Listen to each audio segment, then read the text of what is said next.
Chapter 488. The latest chapter of the book is not finished yet. For more exciting content, please scan the QR code below to download the app. The novel is updated faster. Millions of novels are free to read. There are all kinds of novels that can't be found online. Gu Jiao didn't expect to run into Tang Yueshan, who had been missing for many days, here. So the owner of that house was actually Tang Yueshan? The remnants of the previous dynasty and the Chun army couldn't find him because he was hiding in the deep forest? In just a moment, Gu Jiao's eyes flashed with countless doubts, including whether Tang Yueshan recognized her. Gu Jiao was still wearing the night clothes from yesterday. She wore a mask on her face. Because of the rush on the horse, the peacock feathers on the mask were blown away by the cold wind, leaving only a bare, silver mask. Tang Yueshan stared at the mask for more than 10 seconds. At least, that was what Gu Jiao counted in her mind. Gu Jiao's first reaction was that he recognized her. Then she thought of something else. Her second reaction was that he might as well have recognized her. Yes, Tang Yueshan didn't recognize Gu Jiao as the daughter of Marquis Manor, the beloved daughter of Empress Dowager Zhuang. Instead, he thought of the little assassin who had broken into the marshal's mansion and disabled Tang Ming. Tang Yueshan hadn't officially fought with the little assassin, but when Gu Jiao appeared in front of him like this, his first instinct was to think of the night when Tang Ming was abused. This was a father's intuition when he met the murderer. Gu Jiao asked herself if she had seen Tang Yueshan so closely after taking revenge on Tang Ming at the marshal's mansion. They might have seen each other from afar. However, she was wearing women's clothes and showed the left side of her face with the birthmark. It was hard to associate her with the assassin that night. Not to mention that both the assassin and Gu Chengfeng, the accomplice who came to the marshal's mansion to pick her up, died at the hands of Empress Dowager Zhuang. Tang Yueshan had no more reason to suspect her. But a lie was a lie. It couldn't overcome a father's instinct. Gu Jiao could tell from the look in Tang Yueshan's eyes that he had recognized her as the assassin from that night. That was why Gu Jiao had said that he might as well have recognized her. If he had recognized her as the Marquis's daughter, it would mean that he didn't have the intuition to find the culprit. The atmosphere between the two of them suddenly became stiff.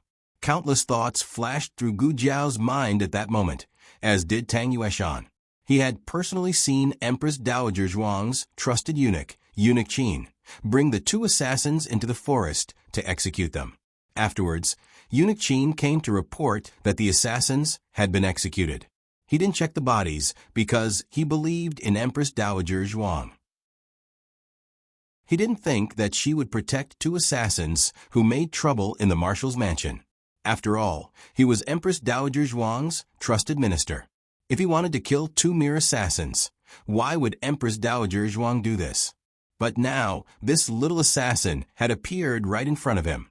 Other than the mask, everything else was the same. Figure, temperament, eyes, clothes, Gu Jiao thought. What the F*** CK? She's wearing night clothes. Tang Yueshan understood everything. That night, Empress Dowager Zhuang didn't kill the two assassins at all. She had deliberately let Eunuch Qin bring them into the small forest to execute them. Her goal was to put on a show for him to see. In any case, he didn't know what they looked like. In the future, they would still be able to live openly in this world. It was a pity that his Ming had been harmed like that, but the murderer was still free in this world. Why? Why did the Empress Dowager lie to him? If this matter was a lie, then what the Empress Dowager said to him wasn't a lie. The Empress Dowager said that someone wanted to sow discord between the marshal's mansion and Marquis Dingin's mansion, so they had drugged Gu Chongqing and Tang Ming, causing Tang Ming to humiliate Gu Yan and causing Gu Chongqing to seriously injure Tang Ming. The Empress Dowager also said that the person behind the scenes was Imperial Concubine Jing, and Imperial Concubine Jing was a remnant of the previous dynasty. In order to not make his enemy happy, he had let Gu Chongqing go. He and Gu Chao had buried the hatchet. He had brought 10,000 soldiers and 1,000 archers to avenge Tang Ming. But what had happened? The person who had lied was the Empress Dowager. The murderer, who had already been executed by the Empress Dowager, was standing in front of him. Empress Dowager Zhuang had indeed lied to Tang Yueshan, but only a part of it. For example, Tang Ming and Gu Chongqing hadn't been drugged. Tang Ming had really wanted to humiliate Gu Yan, and Gu Chongqing had really wanted to cripple Tang Ming in the arena.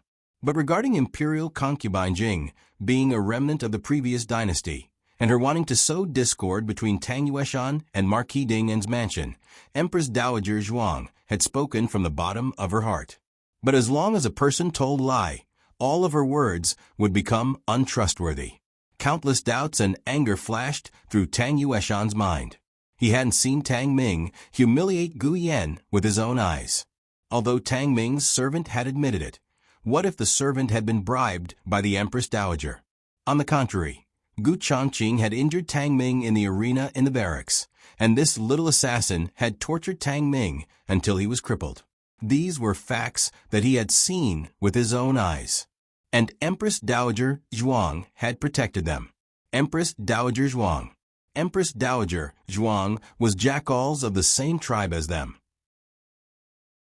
They were all murderers who had harmed Ming. Who exactly are you? Tang Yueshan's eyes suddenly emitted a murderous aura that could destroy heaven and earth.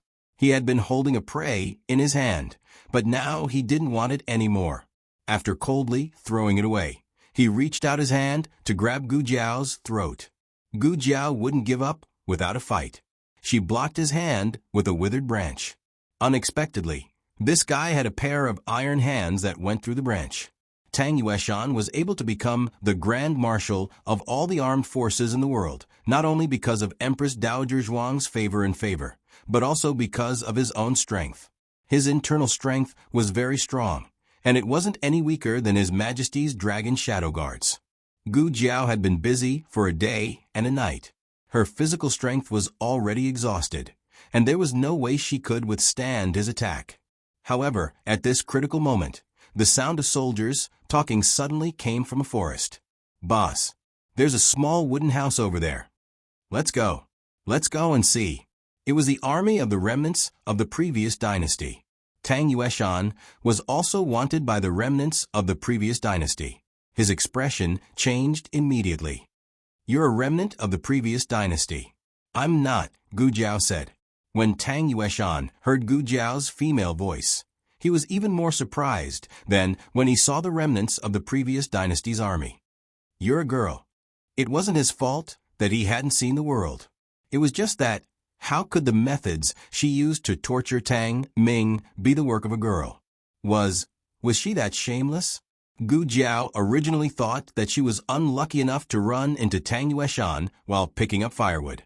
However, now that she saw the remnants of the previous dynasty's army, she felt that Tang Yueshan was the one who was really unlucky.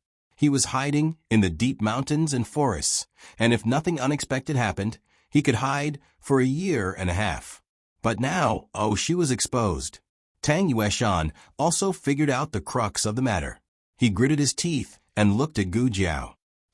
"You're the one who attracted the remnants of the previous dynasty's army." Gu Jiao shook her head like a rattledrum. "It's me. Be careful with your words." Tang Yueshan was furious. Where did this girl come from? First she hurt Tang Ming, and now she wanted to hurt him. "Don't kill me. I'll help you deal with them." Tang Yueshan's mouth twitched. Help? Did she have a choice? She made it sound like they would let her go if she didn't do anything. Didn't she know who attracted the enemy's army? Could she be any more shameless? Gu Jiao waved at the remnants of the previous dynasty's army, who were still looking for a path. "We're here." Tang Yueshan's body trembled. Swoosh, swoosh, swoosh. Dozens of arrows flew toward them with murderous intent. Gu Jiao flashed behind Tang Yueshan in a second. Tang Yueshan was speechless. The enemy had sent 2 small teams, totaling more than 50 soldiers. These soldiers were more skilled in martial arts than the patrolling soldiers. After all, the commander had ordered them to capture Tang Yueshan alive. Naturally, these soldiers were the best. The group didn't recognize Tang Yueshan at first. Gu Jiao pointed at Tang Yueshan and said, He's the martial Tang you're looking for." Tang Yueshan was betrayed just like that. The group of soldiers slashed at Tang Yueshan. After all, their superiors had only ordered them to capture the young assassin alive. They didn't say anything about keeping Tang Yueshan alive. Tang Yueshan was the marshal of the Zhao kingdom. His head was worth a lot of money. Their king would reward whoever beheaded him handsomely. Then, Tang Yueshan saw something very strange. The group of soldiers slashed Gu Jiao with only half of their strength, and they used the back of their swords. When it was Tang Yueshan's turn, they slashed with all their might. Tang Yueshan was so angry that he twitched. In this small battle, Tang Yueshan was the main force on the enemy side. He almost single-handedly killed 40 soldiers of the previous dynasty. Gu Jiao was so lazy that she didn't make a move until Tang Yueshan was almost exhausted. When Gu Jiao finished off the rest of the soldiers, Tang Yueshan sat in the snow, holding his chest and gasping for breath. He watched Gu Jiao's skills. The more he watched, the more serious he became.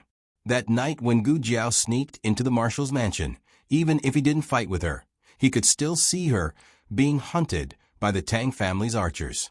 It was obvious that this girl's skills had improved a lot in just a few months' time. If he didn't get rid of her now, she would be a big problem for him in the future. Gu Jiao was killing the last 3 soldiers. Her back was exposed to Tang Yueshan. Just as Gu Jiao was about to stop her last attack, Tang Yueshan quietly gathered his internal force in palm and slapped toward Gu Jiao's back. But as soon as he raised his hand, he felt a sharp pain in his chest. Then he spat out a mouthful of black blood. Then he fell in the snow. The latest chapter of this book is not finished yet. For more exciting content, please scan the QR code below to download the app. The novel is more complete and updated faster. Millions of novels are free to read. You can find all the novels that you can't find on the internet.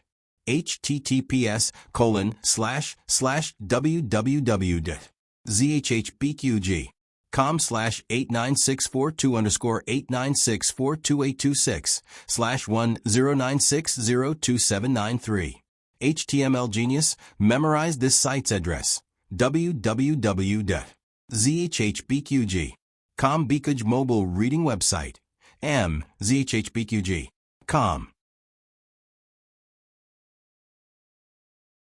Chapter 489. The latest chapter of this book is not finished yet. For more exciting content, please scan the QR code below to download the app. Novels are updated faster and more fully. Millions of novels are free to read. Novels with content that can't be found online are all available here. Gu Chengfeng looked around the small wooden house and confirmed that Gu Jiao really wasn't there. His heart tightened. Of course, he didn't think that Gu Jiao had left them behind. If she wanted to leave them behind, she didn't have to follow them in the first place. The firewood was almost used up and there was a shortage of food. Gu Chengfeng guessed that Gu Jiao either went to look for food or firewood. He couldn't let her take the risk alone in the snow-covered forest, so he planned to go out and look for her. Who would have thought that as soon as he opened the door, he would see someone carrying a bundle of firewood on their back and using some unknown animal skin as a tool. They were silently dragging a person, walking through the snow with great difficulty. The reason why it was strenuous was because she hadn't slept for a long time. Secondly, she was physically exhausted. Thirdly, the snow in the forest was too heavy. It made it difficult to walk, not to mention that she was carrying a bundle of firewood and dragging a person. Gu Chengfeng was a little dumbfounded. He guessed that she was going to chop firewood, but he didn't expect that she would chop a person back. Gu Chengfeng walked through the thick snow towards her.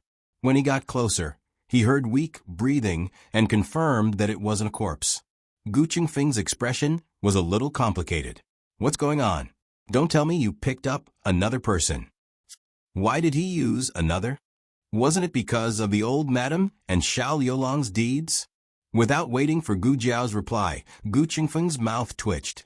He said with a look of disdain, "Do you have a hobby of picking up people in the house? Or is it because you can't find food?" So Gu Jiao gave him a look of concern for an idiot. "Are you very free?" "I'm not. Gu Chengfeng denied flatly. He pointed at the man whose face was covered by messy hair and snow. "Who is it?" Gu Jiao said. "See for yourself."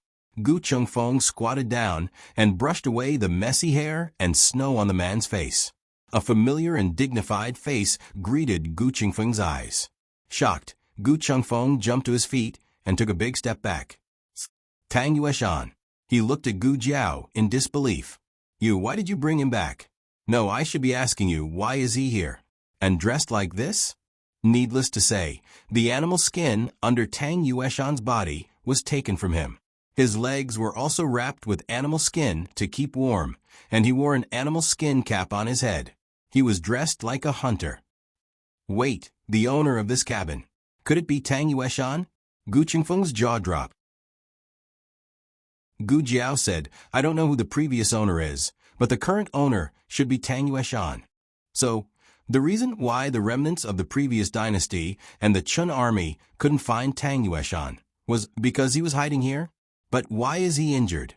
There were bloodstains on his clothes, so Gu Chengfeng naturally thought that he was injured. Gu Jiao followed Gu Chengfeng's gaze and explained, "You mean his blood? He vomited it. He was poisoned." Poisoned? Gu Chengfeng was even more confused. Wasn't Tang Yueshan very powerful? How could he be poisoned? Gu Chengfeng thought of 100 ways Tang Yueshan fell, but none of them had anything to do with poisoning. For a warrior like him, even if he died, he should have died of injuries. Gu Chengfeng didn't expect Gu Jiao to answer this question. After all, she only met Tang Yueshan by chance. Tang Yueshan himself might not even know that he was poisoned. And even if he knew, he wouldn't tell Gu Jiao anything. "Give him to me." Gu Chengfeng reached out to Gu Jiao. He didn't want to save Tang Yueshan, but Tang Yueshan was too greedy. He didn't listen to his grandfather's advice, which led to the defeat of the army. He also refused to lend his grandfather his men, which made his grandfather a hostage. Even if Tang Yueshan died in front of him, he wouldn't bat an eyelid. But Tang Yueshan was brought back by Gu Jiao.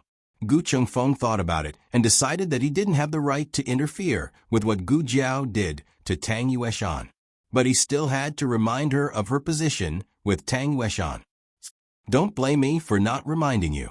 You disabled Tang Ming, so Tang Yueshan is your sworn enemy. If he finds out that you're the one who hurt Tang Ming, he won't let you go." "Okay," Gu Jiao answered, indicating that she knew. "Then why did you save him?" Gu Chengfeng didn't understand. Gu Jiao looked at Gu Chengfeng and said, "Among you guys, he's the best fighter." Gu Chengfeng looked at himself, wrapped in bandages, and thought of his unconscious grandfather. For a moment, he couldn't refute. If the Chun Kingdom's army and the remnants of the previous dynasty came after them, it seemed that Tang Yueshan was the only one left who could hold his own. However, Gu Chengfeng thought of something and grabbed Gu Jiao's wrist. He pointed at Tang Yueshan, who was lying in the snow, and said, "Wait, didn't you say that he was poisoned? Then he can't fight, right?" Gu Jiao's words shattered his hope. "He can detoxify the poison. He'll recover faster than you guys." Gu Chengfeng was speechless. Gu Jiao dragged Tang Yueshan into the small wooden hut. She also dragged Tang Yueshan's game into the house. Tang Yueshan threw it away, but Gu Jiao picked it up again. There were 3 plump rabbits and 2 plump pheasants. There were suddenly 3 patients in the small wooden hut. The 2 small bamboo beds were not enough for them to sleep in. Gu Jiao moved 2 benches from the central room and set them up, one in front of the other. Then she removed the door panel of the bedroom and set up on the 2 benches. Gu Chengfeng was speechless. How could this work? Gu Jiao put Tang Yueshan on the temporary bed. Then she began to check Tang Yueshan's condition. The black marks on Tang Yueshan's forehead and fingernails were not obvious, but his gums were swollen. A blue-black line could be seen under the mucous membrane of his gums. It was mercury poisoning. Gu Jiao found a porcelain bottle on Tang Yueshan's body and poured out a few dark red pills. Gu Jiao carefully analyzed the ingredients in the pills and found a small amount of mercury. Mercury was extracted from cinnabar. In ancient times, it was mainly used to make pills and preserve corpses. Only the rich and powerful could afford to use cinnabar and mercury. However, whether it was pure cinnabar or mercury, they could not be used to make pills. Long-term consumption would lead to poisoning. Therefore, the kings who begged for immortality did not live long. Gu Jiao did not know why Tang Yueshan had such a thing on him.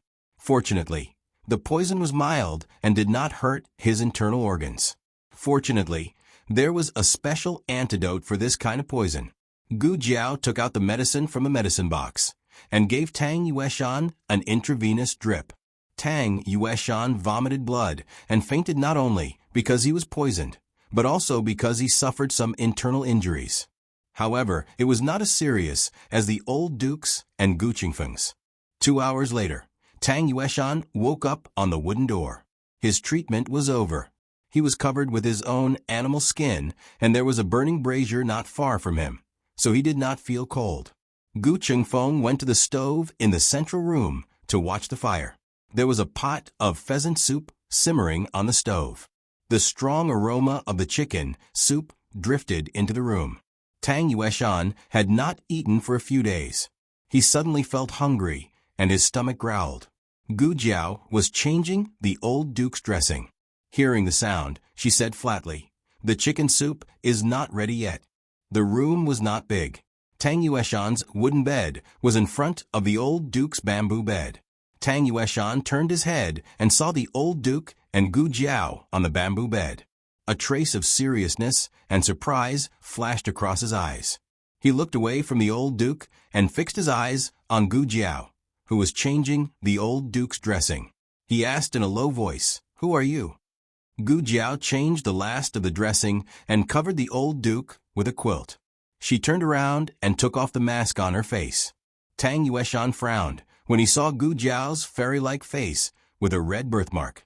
He had never met Gu Jiao, but he had heard of Gu Jiao. She had a red birthmark on the left side of her face. She was only 15 years old. She grew up in the countryside, but was doted on by the Empress Dowager. "I should have guessed it was you, Gu Yan's elder sister and the Empress Dowager's sweetheart. That would explain why she took revenge on Tang Ming, and why the Empress Dowager lied and acted for her." Tang Yueshan exuded a murderous aura once again. "Don't think that I'll let bygones be bygones just because you saved me. You've harmed Ming. And I want you to pay with your life." Gu Jiao heard his voice and knew that he was recovering well. In fact, Gu Jiao did not give him much medicine. He took the internal injury himself and healed the external injury himself. The only thing Gu Jiao did was to give him some medicine to detoxify him. Well, it was really convenient. Tang Yueshan wanted to kill Gu Jiao again. Gu Jiao suddenly raised her hand and stopped him. "Before you do it, you might as well check your condition first." "What do you mean?" Tang Yueshan asked. Gu Jiao asked enigmatically, "Do you think I will bring you back for no reason?" Tang Yueshan's face darkened. Gu Jiao said, "Lift up your sleeve and look at your left hand. Is there a red line starting from your palm? Look at your dantian again. Is there an additional green imprint? Let me touch your hair one last time. Are you going bald soon?" Tang Yueshan checked his body one by one. When he touched his bald head, his expression changed. "What did you do to me?" Gu Jiao put her hands behind her back and looked at him condescendingly. She raised her eyebrows and said, "Nothing. I just poisoned you. You'd better listen to me. Otherwise, you will die a horrible death." Digression. Guess, did Jiao Jiao really poison Tang Yueshan?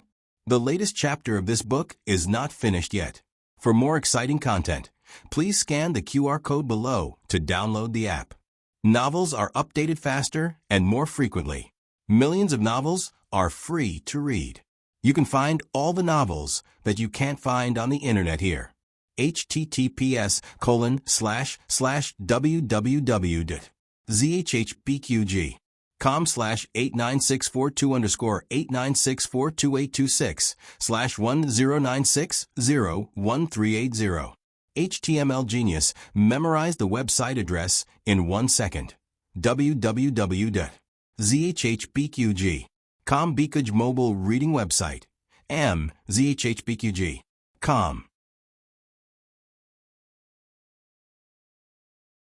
Chapter 490. The latest chapter of this book is not finished yet. For more exciting content, please scan the QR code below to download the app. The novel will be updated more quickly. Millions of novels will be read for free.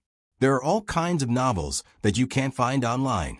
After saying that, Gu Jiao walked out of the room and ignored Tang Yueshan.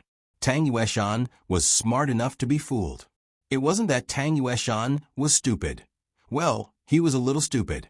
Could such a stupid person lead an army to war? The answer was yes. As the saying goes, every profession has its own specialization. A person's talent was reflected in different fields. Some were good at literature, some were good at fighting, and some were good at scheming.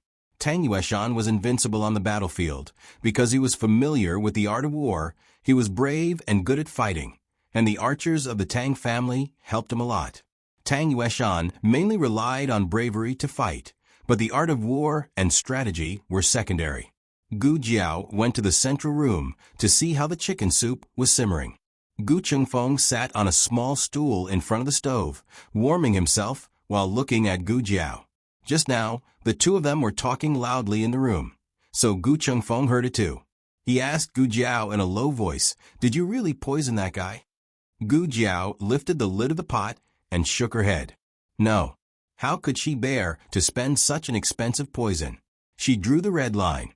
She pinched the mark. She pulled the hair. Gu Chengfeng was speechless. After Gu Jiao went out, Tang Yueshan was lost in thought.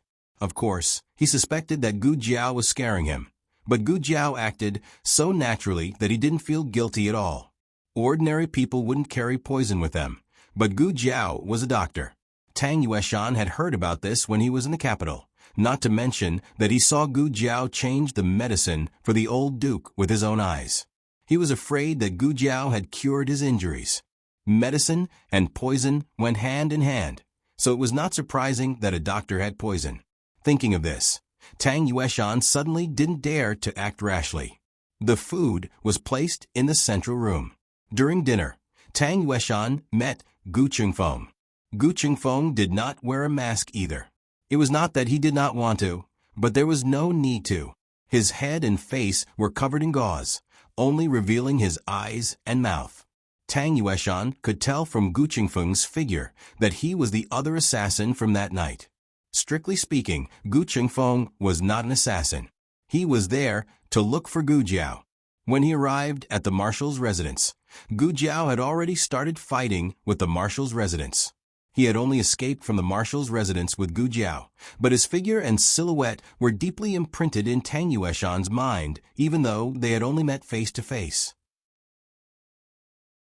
Tang Yueshan looked at Gu Jiao, who was munching on a chicken drumstick, and then looked at Gu Chengfeng, who could only drink soup. His face darkened. "She's the daughter of the Gu family. Who are you to the Gu family?"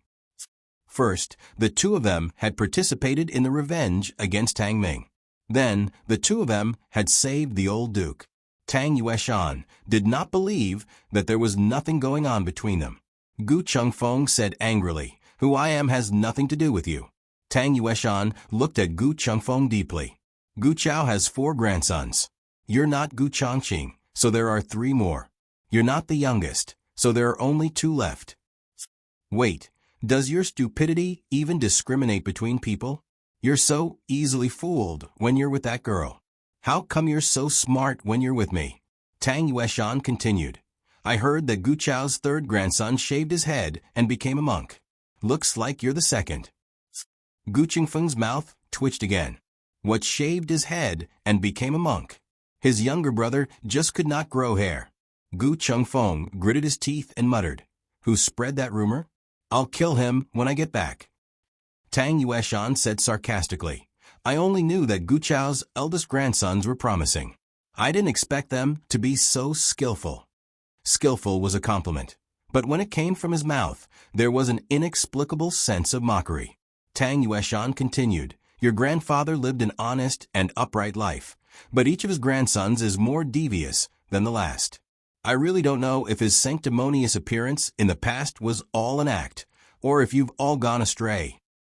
Gu Chengfeng's expression turned cold. However, his handsome face was covered, so only a pair of cold eyes could be seen. Don't make slanderous accusations here. Our affairs have nothing to do with my grandfather. Speaking of sanctimonious appearances, I'd like to ask Grand Marshal Tang, where did you get the audacity to accuse others when you took your younger brother's wife and gave birth to Tang Ming? Tang Yueshan said, You. Also, you said we've gone astray? Tang Ming is a pile of mud that can't be helped up to a wall. As his biological father, where did you get the confidence to say that other people's children have gone astray? No matter how astray we are, we've never harmed a good girl or taken someone else's younger brother. The Empress Dowager gave you a way out by saying that Tang Ming was drugged, and you believed it. How innocent do you think your son is? You think no one knows about your scandals. You think your son is the best in the world. He's nothing. You. Tang Yueshan had never been pointed at and scolded like this before. He was so angry that his face turned red. Moreover, generals were rarely eloquent. They were used to fighting, so you didn't have the upper hand in a war of words. Gu Qingfeng's words hit the nail on the head. He didn't give Tang Yueshan any face at all. Tang Yueshan was so angry that he almost vomited blood. He stood up abruptly and was about to slap Gu Qingfeng. Gu Qingfeng slammed his chopsticks on the table and quickly stood up as well. He puffed out his chest and shouted at him, You want to kill me? Fine. Come on. If you're not afraid of dying from the poison, then bring it on. If I die, you'll never get the antidote. Gu Qingfeng got into character in a second. His ability to improvise on the spot was perfect. Tang Yueshan's anger was instantly choked by an invisible hand. He clenched his fists in anger and finally sat down in humiliation. There were several heavy snowfalls in the next few days. They couldn't leave this place at all. Correspondingly, it would be difficult for the second wave of remnants of the previous dynasty to find them. For the time being, they stayed in the cabin. On the third day, the old duke developed a slight postoperative infection. His wound was red and swollen, accompanied by a high fever. Gu Jiao cleaned his wound and gave him an anti-inflammatory injection. He woke up several times in the middle of the treatment, but in a daze he saw Tang Yueshan, Gu Qingfeng, and even his little brother. Wasn't this the frontier fortress? Why were his little brother and Gu Qingfeng here? And why were they together with Tang Yueshan? The old marquis felt that he was most likely dreaming, so he fell asleep again. On the fifth day, the sky finally cleared up. Tang Yueshan's injury had basically recovered, but there was still some residual mercury in his body. Gu Qingfeng was also recovering well. He had finally removed the bandages on his body and head. We can't stay here for long. We'd better leave as soon as possible, Tang Yueshan said to Gu Jiao and Gu Qingfeng during dinner. Tang Yueshan had led soldiers before, so he knew that every troop had its own route before departure. The remnants of the previous dynasty must have been suspicious, since the two troops had not returned for a long time. They just couldn't come in because of the heavy snow. Now that the snow had stopped, they would soon find them. Gu Jiao nodded. Okay, let's go. Gu Jiao took out the temporary stretcher she had made a few days ago and put the injured old duke on it. Tang Yueshan and Gu Qingfeng carried the stretcher, while Gu Jiao led the horse. Gu Jiao's red tasseled spear and small basket were carried on her back. The red tasseled spear was so ugly that Gu Qingfeng couldn't stand it and wrapped it with a cloth. Tang Yueshan did not recognize that it was the divine weapon of the Yan Kingdom that Marquis Xianping had brought back as a trophy. But he could tell that it was a long spear, a few inches longer and heavier than an ordinary spear. How could a girl use such a powerful weapon? Could it be Gu Qiao's? Or Gu Jiao's? Tang Yueshan didn't believe that it was Gu Jiao's. Tang Yueshan was more familiar with the forest and knew how to get out. The four of them walked on the thick snow. In order to confuse the enemy, Gu Qingfeng and Tang Yueshan would deliberately leave footprints in different directions, and then use their lightness skills to return. When it was dark, they came to a river. After crossing this river, we'll be out of Lingguan City. Tang Yueshan looked at the other side of the river and said. Gu Qingfeng's eyes fell on the frozen river. How do we cross? Walk. Tang Yueshan said, "There are no boats here. We can only walk." Gu Jiao found a stone nearby, with the help of the reflection of the snow. She threw the stone on the ice, and a series of dull sounds rang out. "We can walk," Gu Jiao said. Tang Yueshan walked in front with a stretcher. He stepped on the ice first, and then turned to Gu Jiao and Gu Chengfeng. "The ice is very slippery. Be careful." "Okay," Gu Jiao nodded. "Give me the stretcher." The 3 people and 2 horses carefully stepped onto the ice. The horses had horseshoes on their feet. Although they weren't of the best quality, they could still prevent them from slipping. Tang Yueshan and Gu Chengfeng fell several times. Fortunately, the old marquis was firmly fixed on the stretcher. Otherwise, they would have thrown him out. Gu Jiao, on the other hand, had excellent balance.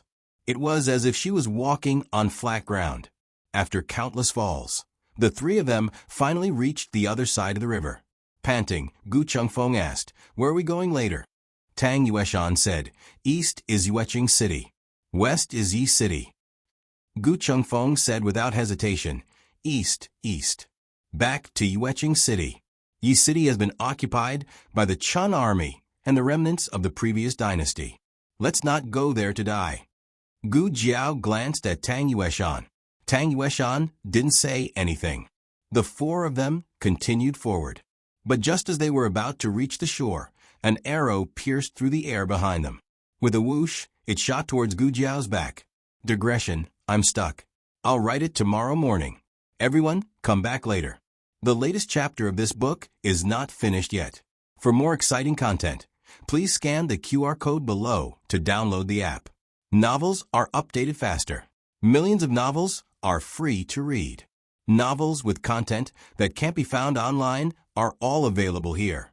https://www.zhpqg.com/8964-2_89642_109579773.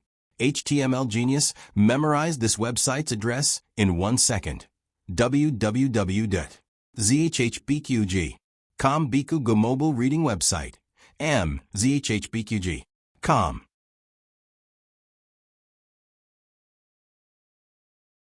Chapter 491. The latest chapter of this book is not finished yet. For more exciting content, please scan the QR code below to download the app. Novels are updated faster and more frequently. Millions of novels are free to read. There are all kinds of novels that can't be found on the internet. The arrow was shot with great force, and the sound it made was also very loud. The murderous aura immediately filled the ice. Gu Chengfeng and Tang Yueshan also sensed the movement, but they were carrying the stretcher and couldn't free their hands immediately. "Watch out!" Gu Chengfeng shouted and moved towards Gu Jiao, trying to take the arrow for her with his back. Gu Jiao pulled him behind her and grabbed the cold arrow with her left hand. Then she turned around and shot the arrow toward the other side of the river. A soldier screamed in the night. Gu Chengfeng secretly heaved a sigh of relief. Just now, he had broken out in cold sweat. Tang Yueshan looked at Gu Jiao with a complicated expression. As a general who had been on the battlefield, he could naturally tell that Gu Jiao did not know Qinggong, and her martial arts were not top-notch. However, her reaction, her temperament, and even the decisiveness with which she attacked surpassed countless men in the world. Did the Gu family really mistake her for someone else? Didn't they secretly train her to be their trump card? The thought only flashed in his mind for a moment before he rejected it. If the Gu family wanted to train someone secretly, it would be Gu Chengfeng. After all, Gu Chengfeng was also a good seedling. How could they train a girl? He knew Gu Chao's character too well. He would never value a girl. On the other side of the river stood the remnants of the previous dynasty who were chasing after them. The leader was a man riding a white horse. He was wearing a silver fox cloak and silver fox gloves. In the darkness, his appearance was not very clear, but he sat upright, and his whole body exuded a noble and elegant aura. "Who is that?"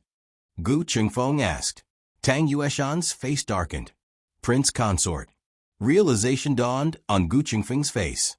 So it's that imperial family from the previous dynasty. No wonder he looks so pretentious. They looked at the other side of the river, and the person on the other side of the river was also looking at them. The man was like a god of the night, looking at them as if he was looking at a few rabbits fleeing from a hunting ground. Gu Jiao grabbed the red-tasseled spear and coldly pulled off the cloth on the spear. She stood in front of the three of them and looked towards the opposite shore with a murderous aura. You guys go first. Let's go. Tang Yueshan made a prompt decision. Gu Qingfeng also understood that it was inappropriate for either him or Tang Yueshan to stay.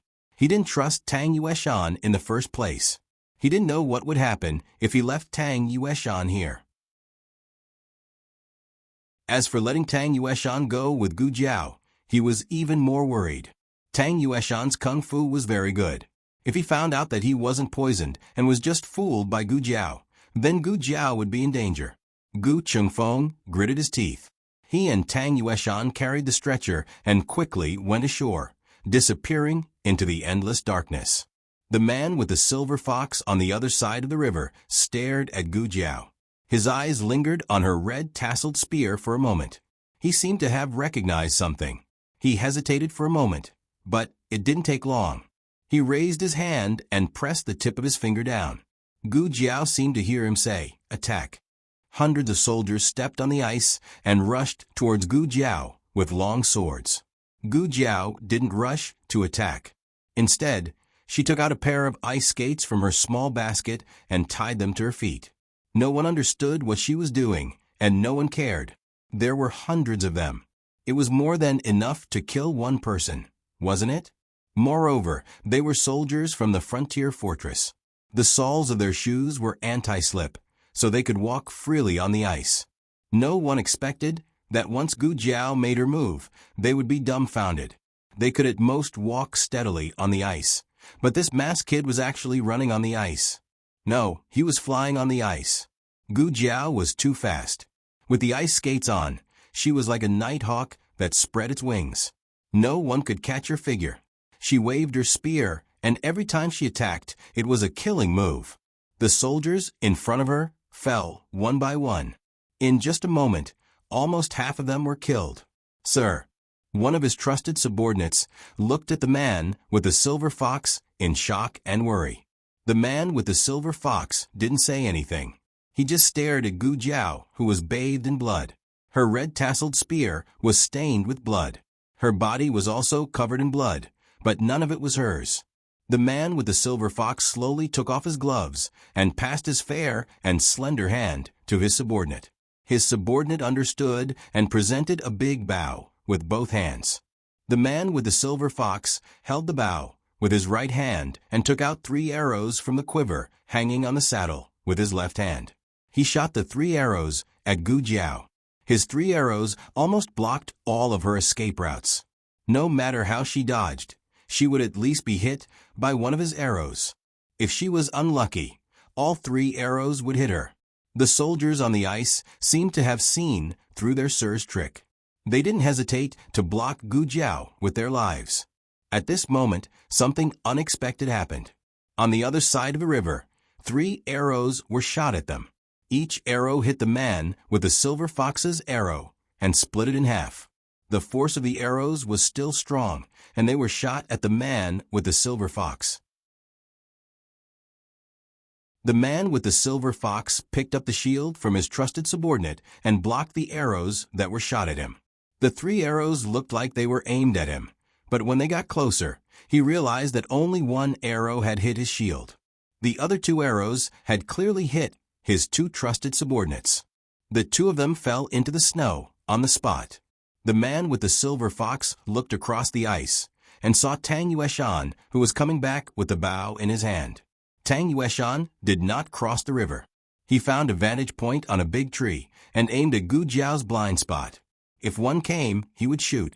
If 2 came, he would shoot a pair. The best archers in the Tang family were the archers. As the head of the Tang family, Tang Yueshan's archery skills were unrivaled. Gu Jiao knew that Tang Yueshan was coming back. So when the man with the silver fox attacked her, she did not hesitate to show her back to Tang Yueshan.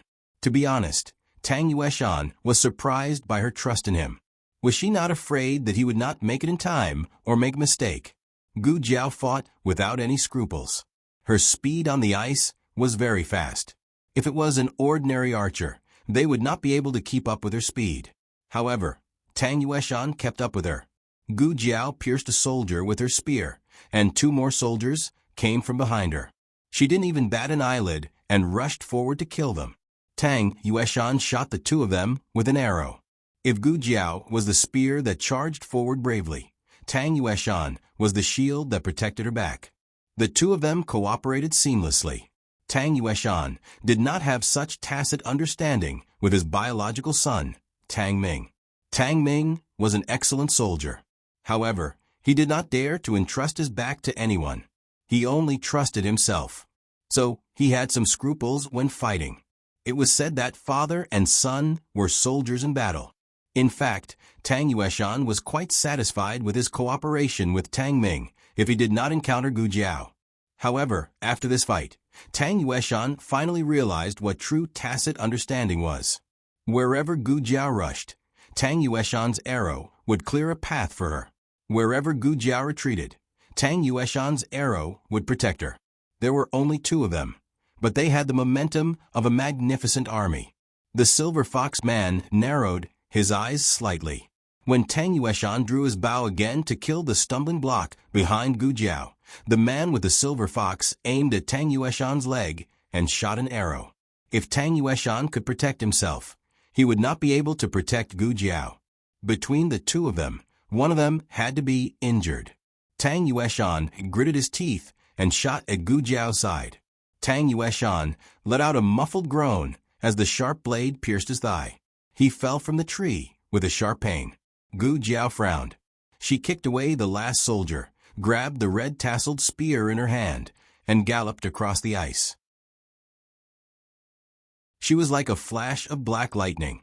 With a whoosh, her red-tasseled spear pierced through the Silver Fox man's cloak and slid past his strong waist. "Sir," a soldier shouted. The Silver Fox man's belt was broken. He covered his waist and jumped from the horse's back. Gu Jiao held the red-tasseled spear and looked up at the Silver Fox man who retreated. The Silver Fox man also looked at Gu Jiao. At that moment, he saw endless coldness and bloodlust in the young man's eyes. The young man grabbed the belt that fell from his body. He was looking up at him, but the Silver Fox man felt like he was being looked down upon. The young man seemed to be saying coldly, "Next time, it won't be your belt that I want, but your life." The Silver Fox man left, but his small army would stay here forever. Gu Jiao went to the other side of the river, took the ice blade, and put it back in the basket.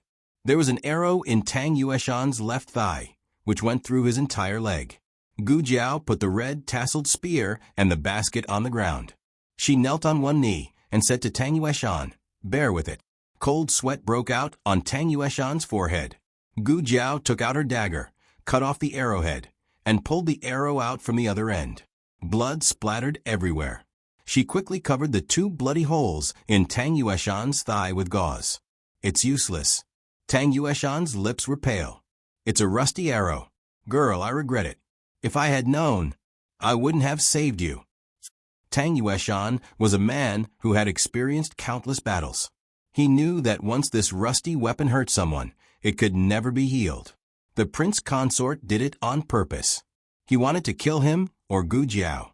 Gu Jiao calmly took out a syringe from the small medicine box.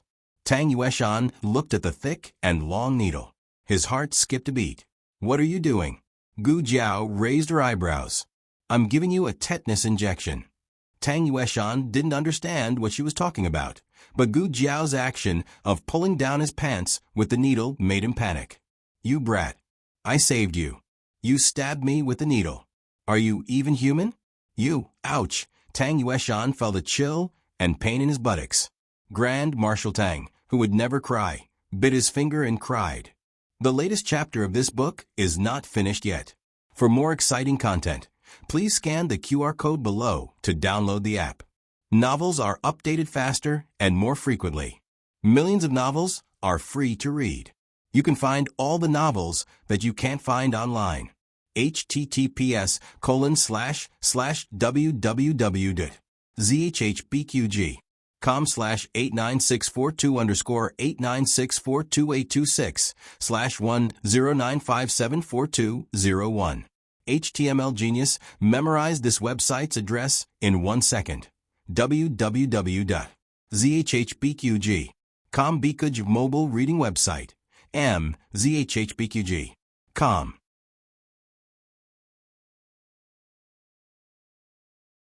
Chapter 492. The latest chapter of this book is not finished yet. For more exciting content, please scan the QR code below to download the app. Novels are updated faster and more frequently. Millions of novels are free to read. There are all kinds of novels that you can't find online. Oh, here comes another one who is afraid of needles. A skin test was required for a tetanus antitoxin injection. However, there was no skin test in the medicine box, which meant that Gu Jiao could only give Tang Yueshan a desensitization injection. That was, she would inject a small amount of the antitoxin into Tang Yueshan's body with normal saline. Tang Yueshan was injected 4 times. Gu Jiao looked at the medicine box. Was she bullying Tang Yueshan on purpose? A gust of cold wind blew, and the medicine box was silent. After each injection, there was a moment of observation. Gu Jiao didn't stay idle. She went to clean up the battlefield. By cleaning up, she meant to take every soldier's money pouch, empty every soldier's dry food, and take away the horse that the man with the silver fox didn't have time to take. It was a war horse that was suitable for a frontier fortress. It was fat and strong, and could withstand the cold. Gu Jiao was very satisfied. In addition to these, Gu Jiao also pulled back Tang Yueshan's arrows and the arrows of the remnants of the previous dynasty. She also picked up 2 good shields. Tang Yueshan looked at her, and the corner of his mouth twitched. Even a veteran wouldn't be so skilled. After cleaning up the battlefield, Tang Yueshan also finished the last injection. The 2 of them prepared to meet up with Gu Qingfeng and the old duke. Together with the 2 horses from before, they now had 3 horses. Gu Jiao and Tang Yueshan each rode a horse, and the 3rd horse carried their things. Gu Jiao rode the horse left by the man with the silver fox. She had to admit that the prince's horse was different from a commoner's. It was not only beautiful and tall, but its saddle was also made of gold. It was very majestic. Gu Jiao sat valiantly on the horse's back and shook her head happily. Tang Yueshan was speechless. The 2 of them went west. Just now, Tang Yueshan and Gu Qingfeng found a cave. After putting the old marquis in the cave, Tang Yueshan picked up his bow and went back. Gu Qingfeng couldn't stop him even if he wanted to. Gu Qingfeng couldn't leave the heavily injured old marquis to search for someone, so he could only wait anxiously in the cave. After waiting for a long time, they heard the sound of horse hooves approaching from afar. He walked out of the cave and used the light reflected from the snow to take a closer look. When he saw the person sitting on the horse, his hanging heart finally settled back into his stomach. Gu Qingfeng came to pick up Gu Jiao and found that there was an extra horse and a lot of things. Gu Qingfeng frowned and looked at Gu Jiao suspiciously. "Did you go to war or rob?" Gu Jiao dismounted. Tang Yueshan dismounted as well. Gu Qingfeng saw the gauze wrapped around his thigh. "Are you hurt?" Tang Yueshan opened his mouth to reply, but Gu Jiao had already turned to Gu Qingfeng. "Are you hurt?" "No," Gu Jiao said. "She wouldn't get hurt easily. If she got hurt, she wouldn't be able to see anything." "That's good. Give it to me. You go in and warm yourself by the fire." Gu Qingfeng took the reins from Gu Jiao. Tang Yueshan also handed the reins to Gu Qingfeng. Gu Qingfeng said grumpily, "Tie up your own horse." Tang Yueshan chuckled. "This is your horse." Gu Qingfeng was speechless. Gu Jiao walked into the cave and found that it wasn't an ordinary cave. The entrance was narrow, but there was a huge cave inside. No wonder Gu Qingfeng dared to make a fire. The light from the fire couldn't reach the entrance. Perhaps it was because of the heavens, but it snowed again that night. Heavy snowflakes the size of goose feathers fell one after another, covering their tracks. The three of them sat around the fire. The old duke lay on the stretcher next to Gu Chengfeng. After a long journey, they were a little hungry. Gu Jiao took out a small pot from the basket on her back. Tang Yueshan's eyelids twitched when he saw the pot. Why did this girl bring a pot with her? Gu Jiao went outside to fill the pot with clean snow and put it over the fire to boil. Then she took out the dry food she looted from the soldiers of the former dynasty. Gu Jiao and Gu Chengfeng both had their own water sacks, but Tang Yueshan didn't. Here you go. Gu Jiao handed him a water sack. Tang Yueshan thought, why do you have everything? Tang Yueshan took the water sack. Seeing the emblem of the former dynasty on it, he understood that Gu Jiao looted it from the soldiers again. When they were marching and fighting, it was good enough to have water to drink. Naturally, they wouldn't be picky about whether the water sack had been used before.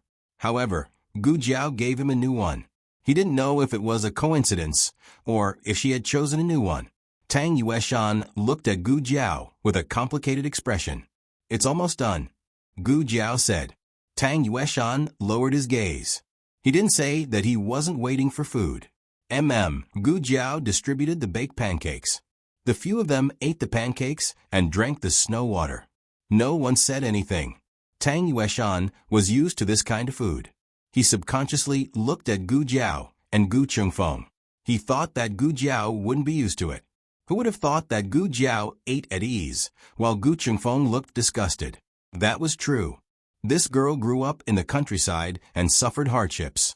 She wasn't like Gu Chengfeng, who had always been a rich young master in the capital. How could he swallow this kind of food?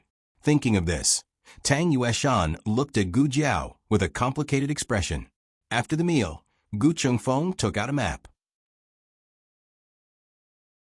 He wanted to see where they were and which path was best to take to return to Ancient Moon City. Gu Jiao suddenly asked Tang Yueshan, "Are you planning to go to Yi City?" Tang Yueshan was surprised. He didn't ask Gu Jiao how she guessed it, nor did he deny it. Gu Chengfeng looked at him in confusion. "Why are you going to Yi City? Yi City has been occupied by the Chun army and the remnants of the previous dynasty. Aren't you going to die there? If you want to go, go by yourself. We won't go with you." His grandfather was seriously injured. The bones in his limbs were broken, and his spleen was sewn up. He couldn't go to the battlefield. "I didn't ask you to accompany me. When the snow stops, you can go your own way, and I'll go mine." Tang Yueshan thought of something and asked Gu Jiao, "How long will it take for the poison to take effect?" Gu Jiao said, without changing her expression, "A month." Tang Yueshan thought for a moment. "That's enough. I'll go to Ancient Moon City to find you in a month." Gu Jiao asked strangely, "Why do you have to go to Yi City?" Tang Yueshan said seriously, "My army is there. They've been captured by the Chun army. I'm going to rescue them." Gu Chengfeng wanted to taunt Tang Yueshan, but he couldn't find the words to do so. Tang Yueshan had snuck into a city occupied by the enemy alone. He knew that he was going to die, but he still did it without hesitation. It didn't matter if he was greedy for glory or if he was full of sincerity, but this time, Gu Chengfeng couldn't find anything to say. Gu Jiao paused and asked, "What's the situation in the three cities now?" Tang Yueshan said, "Beiyang City and Yi City have been occupied by the Chun army. The one guarding Beiyang City is Prince Chun Guobo, the sixth prince of the Chun kingdom and Yuan Tang's uncle. He's the commander-in-chief of the Chun army. The one guarding Yi City is the Rong family of the Chun kingdom. Yuan Tang's uncle, General Rong Yao, is the vice commander-in-chief of the Chun army." Gu Jiao nodded. It was similar to the situation in the dream. "What about Lingguan City?" Gu Jiao continued to ask.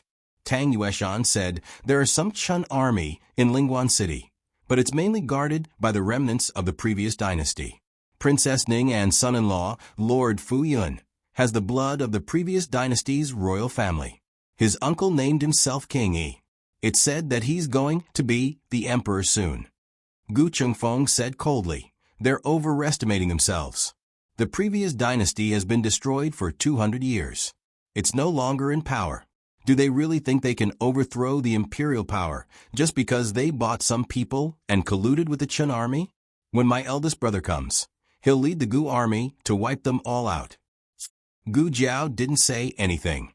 In the dream, Gu Chongqing did win the battle, but he was set up by a villain.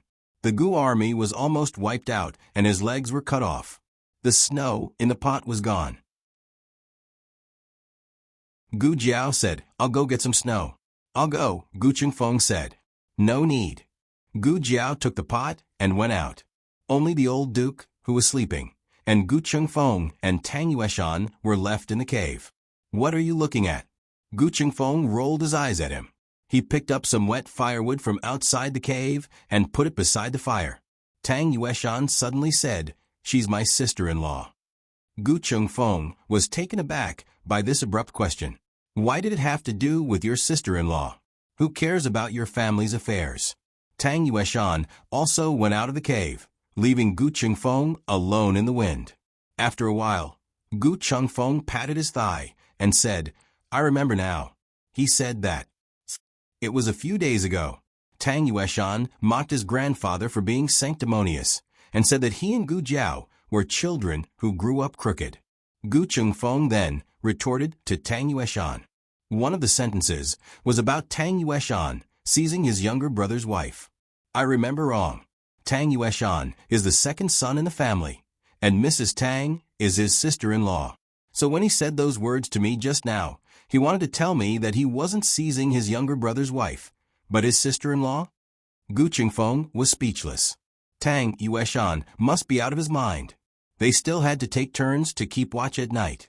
In case Gu Jiao didn't wake him up again, Gu Chengfeng decisively kept watch for the first half of the night. In the second half, he didn't wake Gu Jiao up, but Tang Yueshan. "It's your turn." Tang Yueshan woke up with a big bow in his arms. Without saying anything, he got up and dragged his injured left leg to the entrance of the cave. They couldn't light a fire at the entrance of the cave. It was too eye-catching and easy to be discovered. The cold wind whistled, blowing Tang Yueshan's body that was gradually getting cold. His leg was pierced through, so he couldn't stand. He had to sit on the cold ground. Suddenly, a small figure came over. Tang Yueshan didn't need to look back to know who it was. He looked at the flying snow in front of him and said, "What are you doing here?" Gu Jiao threw something into his arms. "It's time to take medicine." Tang Yueshan picked up the strange little capsule. "Antidote." Gu Jiao said, "Anti-inflammatory medicine." The latest chapter of this book is not finished yet. For more exciting content, please scan the QR code below to download the app. Novels are updated faster and more complete. Millions of novels are free to read. You can find all the novels that you can't find online. https://www.zhbqg.com/8964-2_89642826/109559091. HTML Genius. Memorize the website address in 1 second.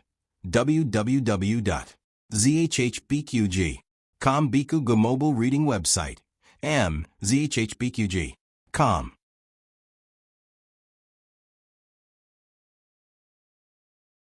Chapter 493. The latest chapter of this book is not finished yet. For more exciting content, please scan the QR code below to download the app. Novels are updated faster and more frequently. Millions of novels are free to read. There are all kinds of novels that you can't find online. Tang Yueshan understood the meaning of anti-inflammatory. Many soldiers suffered from inflammation after being injured, which was the last thing the medical officers wanted to see. However, why was this little girl's pill different from the medical officers? It didn't smell like Chinese medicine either. Tang Yueshan asked suspiciously, "You're not going to give me another poison pill, are you?"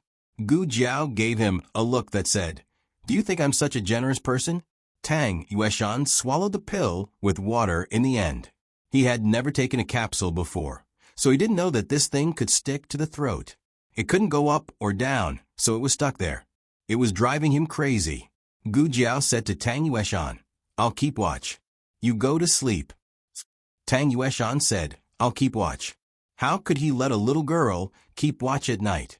Gu Chengfeng and Tang Yueshan had been taking turns to keep watch when they were staying in the cabin. Now that they were in the cave, Tang Yueshan would naturally agree to this arrangement. Tang Yueshan wasn't seriously injured when he was in the cabin, so Gu Jiao didn't care. But now that his left leg was pierced, Gu Jiao decided to let him have a good rest. He was a good fighter, so the sooner he recovered, the sooner he could fight the enemy. Gu Jiao stood at the door with a red-tasseled spear in her hand. She didn't want to go back to the cave. Tang Yueshan frowned. After spending a few days with Gu Jiao, he knew her temper. She wasn't like Gu Jiao, who was always angry and angry. Her stubbornness was ingrained in her bones. No one could change her mind once she made up her mind. Regardless of whether he was here to keep watch or not, she would still keep watch. There was no need for him to waste his energy here. However, Tang Yueshan's throat was choked by the anti-inflammatory medicine, so he couldn't fall asleep for a while. Tang Yueshan's eyes fell on Gu Jiao's spear. The red-tasseled spear had no cloth strips. It took him a lot of effort to recognize that it was the divine weapon of the Yan Kingdom that Marquis Xianping brought back from the Qin Kingdom. It was once the weapon of the Yan Kingdom's divine general, Xian Yuanli. Later, it was given to the Qin Kingdom. After the Qin Kingdom lost, it was given to the Marquis of Xianping. Didn't Marquis Xianping place it in the military camp? How did it end up in this girl's hands?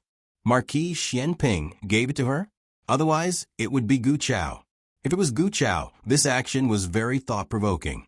According to Tang Yueshan's understanding of Gu Chao, he would never give such a powerful weapon to a girl, even if she was his granddaughter. So what was going on? Where did it go wrong? Who gave you the red-tasseled spear? Tang Yueshan asked. My brother, Gu Jiao said bluntly. They were sworn brothers, true brothers. Tang Yueshan interpreted it as personally.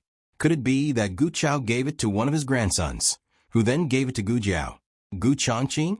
Tang Yueshan murmured in his heart. Soon, he realized that this idea was wrong. Why should he care about how a girl got her weapon? Whether it was Gu Chao or Gu Changqing, it had nothing to do with him. Tang Yueshan decided not to talk to Gu Jiao anymore. He lowered his head and wiped the big bow in his arms. This was the ancestral bow of the Tang family, a recurve bow. The archers of the Tang family were required to be able to draw a 3-pickle bow, but his bow was a 5-pickle bow. The requirement for arm strength was extremely high. Correspondingly, the power of the arrows shot out was also extremely high. Very few people could survive under his arrows, unless they missed their target. If the emperor's son-in-law had shot him with the Tang family's bow, he would have lost his leg on the spot before Gu Jiao treated him. He had always cherished his bow, and he didn't even want Tang Ming to touch it. He wiped his head for a long time, then looked up and saw that Gu Jiao was also wiping her bow. Where did this girl get a bow from? From the saddle, Gu Jiao said. Emperor's son-in-law's bow? Tang Yueshan asked instinctively. Well, maybe. After all, the horse was his, so everything on the horse should be his too. Gu Jiao wiped the bow carefully, and her technique was exactly the same as Tang Yueshan's. The corner of Tang Yueshan's mouth twitched. Girl, you're copying me. Gu Jiao saw Tang Yueshan's gaze on her. She rolled her eyes and said seriously, I didn't copy you. Tang Yueshan finished wiping the bow and went to wipe the bowstring. When he was done, he brushed the bowstring with his handkerchief. Gu Jiao followed suit and brushed it off. Tang Yueshan was speechless. Gu Jiao had nothing else to do, so she started to draw the bow. Tang Yueshan was left-handed, so he held the bow with his right hand and drew it with his left. Tang Yueshan was very sure that Gu Jiao used her right hand to hold the chopsticks and spear, but now she was using her left hand to draw the bow. Tang Yueshan's mouth twitched. You didn't copy me. You didn't copy me. I don't care if you copy me or not, I won't teach you. Tang Yueshan held his bow and leaned against the wall at the entrance of the cave. He closed his eyes and waited quietly for the anti-inflammatory medicine to slide down his throat. Gu Jiao didn't shoot an arrow. She was just practicing. She didn't make much noise, and even Gu Chengfeng didn't wake up. However, Tang Yueshan was an archer, and he was very sensitive to the sound of the bowstring. He knew that Gu Jiao was using the wrong strength and posture. He held the bow in his arms and turned to the left, ignoring Gu Jiao. Gu Jiao continued to practice. Tang Yueshan held the big bow and turned to the right again. God knows how many times Tang Yueshan tossed and turned.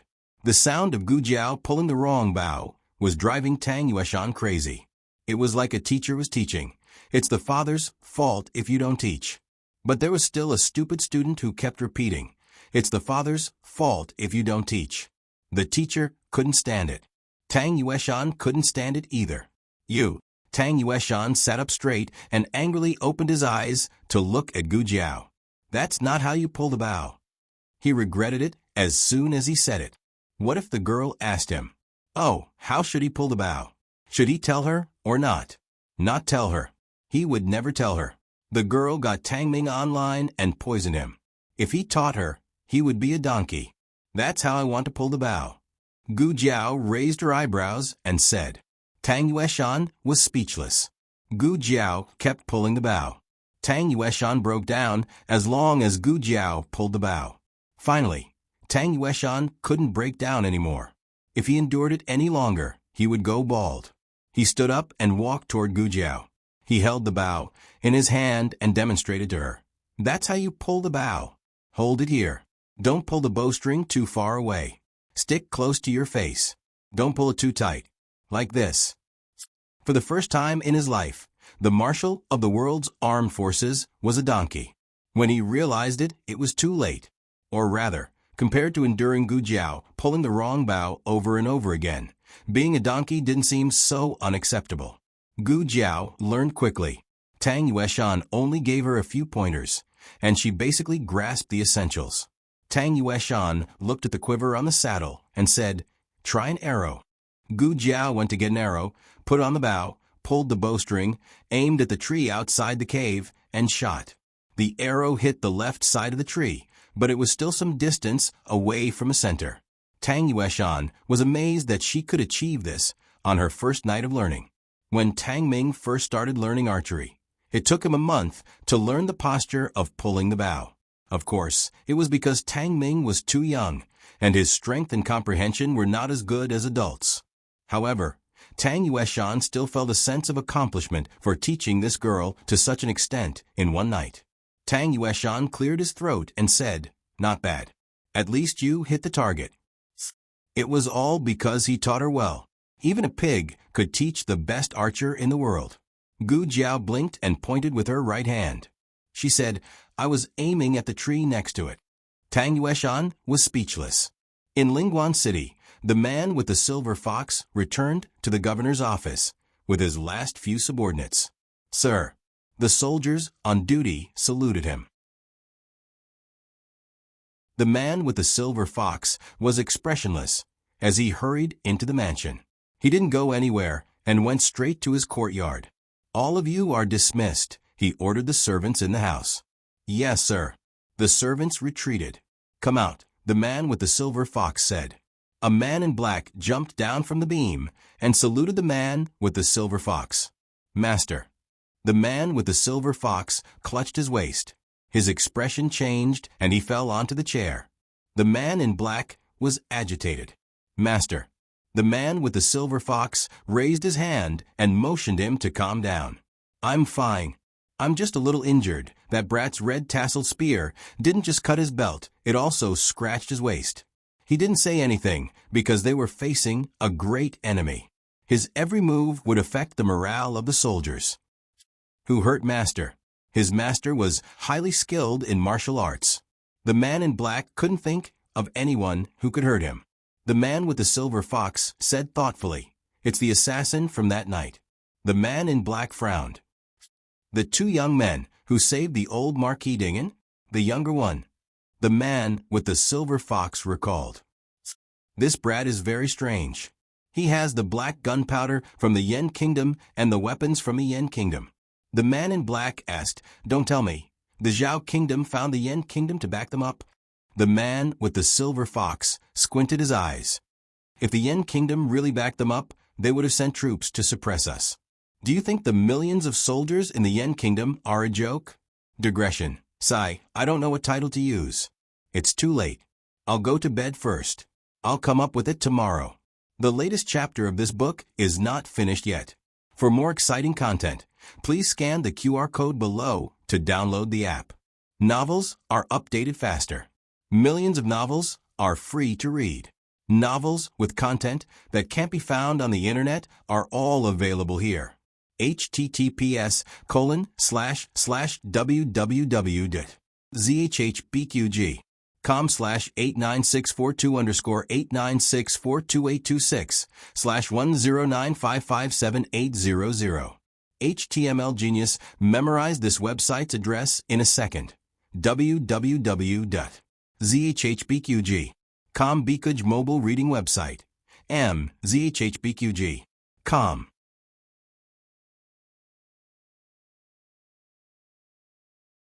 Chapter 494. The latest chapter of the book is not finished yet. For more exciting content, please scan the QR code below to download the app. The novel is updated faster. Millions of novels are free to read. There are all kinds of novels that can't be found online. In the next few days, snow fell from the sky, and they were all trapped in the cave. Gu Jiao practiced archery in the cave when she had nothing to do. Tang Yueshan regretted teaching Gu Jiao a thing or two last night when he woke up. This girl was the enemy of the Tang family. He should have taught anyone but her. Coincidentally, Gu Chengfeng knew how to shoot arrows. He saw Gu Jiao drawing her bow in the cave and walked over to give her some pointers. He did not hold back from Gu Jiao. As long as he knew how to do something, he would not be stingy. He even used a shield and dry wood to make a simple target and hung it on the rock wall for Gu Jiao to shoot. Gu Chengfeng's archery skills were not bad. After all, he was the son of the Marquis. Even Gu Chenglin, the weakest among them, knew how to shoot on horseback since childhood. However, Gu Chengfeng's skills were only at the top level among ordinary people. Compared to the Tang family's archers, he was not good enough. It was not that Tang Yueshan was boasting, but any soldier from the Tang family's archers could easily outshine Gu Chengfeng's archery skills. Even the worst archers in the Tang family were required to be able to shoot a willow leaf from 100 paces away. Tang Yueshan couldn't stand the way Gu Chengfeng taught Gu Jiao. "You can't go wrong if you listen to me," Gu Chengfeng said to Gu Jiao. Tang Yueshan rolled his eyes in disgust. "You can't go wrong. You're wrong everywhere. Can a bow be pulled that way? Can an arrow be aimed that way?" This was even more unbearable than Gu Jiao pulling the wrong bow. Then Tang Yueshan played the donkey again. Tang Yueshan played the donkey every day. He played the donkey until the snow stopped. The old Marquis's postoperative infection disappeared. He was older, but because of his years of martial arts, his body was not inferior to the young men. His wounds healed well. Tang Yueshan's was even better. Gu Jiao removed the stitches from the 2 wounds on Tang Yueshan's thigh. They passed through the forest and came to a small village on the edge of Lingguan City. Gu Jiao asked the villagers to buy an ox cart. She exchanged the ox for her 2 horses and gave the other horse to Tang Yueshan. Tang Yueshan mounted his horse and said to the 2 of them, "Follow this road and you will reach Ancient Moon City." Gu Chengfeng held the reins of his horse. After a moment of hesitation, he looked at Tang Yueshan and said, You really want to go to Yi City alone? Why don't we?" He wanted to say, "Why don't you come back to Ancient Moon City with us first? After settling my grandfather down, I'll go to Yi City with you." Gu Chengfeng was not interested in helping Tang Yueshan, but the army trapped in Yi City was the imperial court's army, after all. He was no longer the young boy who came to the frontier fortress. The war at the frontier had broken Shanhe Kingdom. As a young man of the Zhao Kingdom, he could not stay out of it. Gu Chengfeng did not say these words, but Tang Yueshan knew what he wanted to say. Tang Yueshan said, "If we can solve it with fewer people, I can solve it myself. If we can't solve it with fewer people, the 2 of you won't help. You'd better not go to your deaths." There was a difference between 1 person and 3 people in the fighting ring, but there was almost no difference in front of tens of thousands of soldiers on the battlefield. Gu Chengfeng felt that his words were very reasonable. He could not refute. Thus, they parted ways. Gu Jiao and Gu Chengfeng took the old marquee back to ancient Moon City, while Tang Yueshan went to Yi City. "What do you think you will do?" Gu Chengfeng asked worriedly. Gu Jiao also wanted to know what Tang Yueshan had thought of. Tang Yueshan did not seem like the kind of person who would rush to his death. He must have a plan in mind. Gu Jiao and Gu Chengfeng returned to ancient Moon City. The situation in ancient Moon City was more tense than before they left. Almost all the shops on the street were closed, and the pedestrians on the road were gone. It was as if a storm was coming. "It's going to be like this when the war is coming, right?"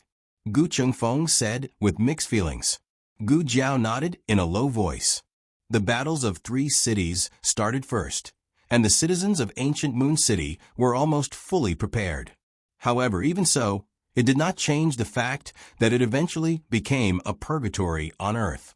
It was the most miserable of all the cities in the frontier fortress. The Chun Kingdom's army massacred the city here. Men, women, children, and the weak were not spared. Even the livestock were not spared. The carriage arrived at the governor's office. The person who came out to greet them was still Teacher, who they had not seen each other for a few days. Teacher, who looked more haggard than before. He held his official hat and rushed out. He said excitedly and in surprise, "Oh, the 2 of you are finally back. The 2 of you left without saying goodbye that night. You scared me. I thought something happened to the 2 of you." Gu Chengfeng frowned impatiently. "That's enough. Let's go in quickly." The wind was strong outside. They had been blown all the way here. They were almost frozen to death. "Yes, yes, yes." Teacher, who hurriedly agreed and led the way. Inadvertently, he saw a person lying on the handcart that had been set up at the last minute. When the old marquis came to the frontier fortress, he had stayed in the governor's office with Tang Yueshan. Teacher, who had received them before. Teacher, who quickly recognized the old marquis. He could not help but be shocked. "Marquis Gu,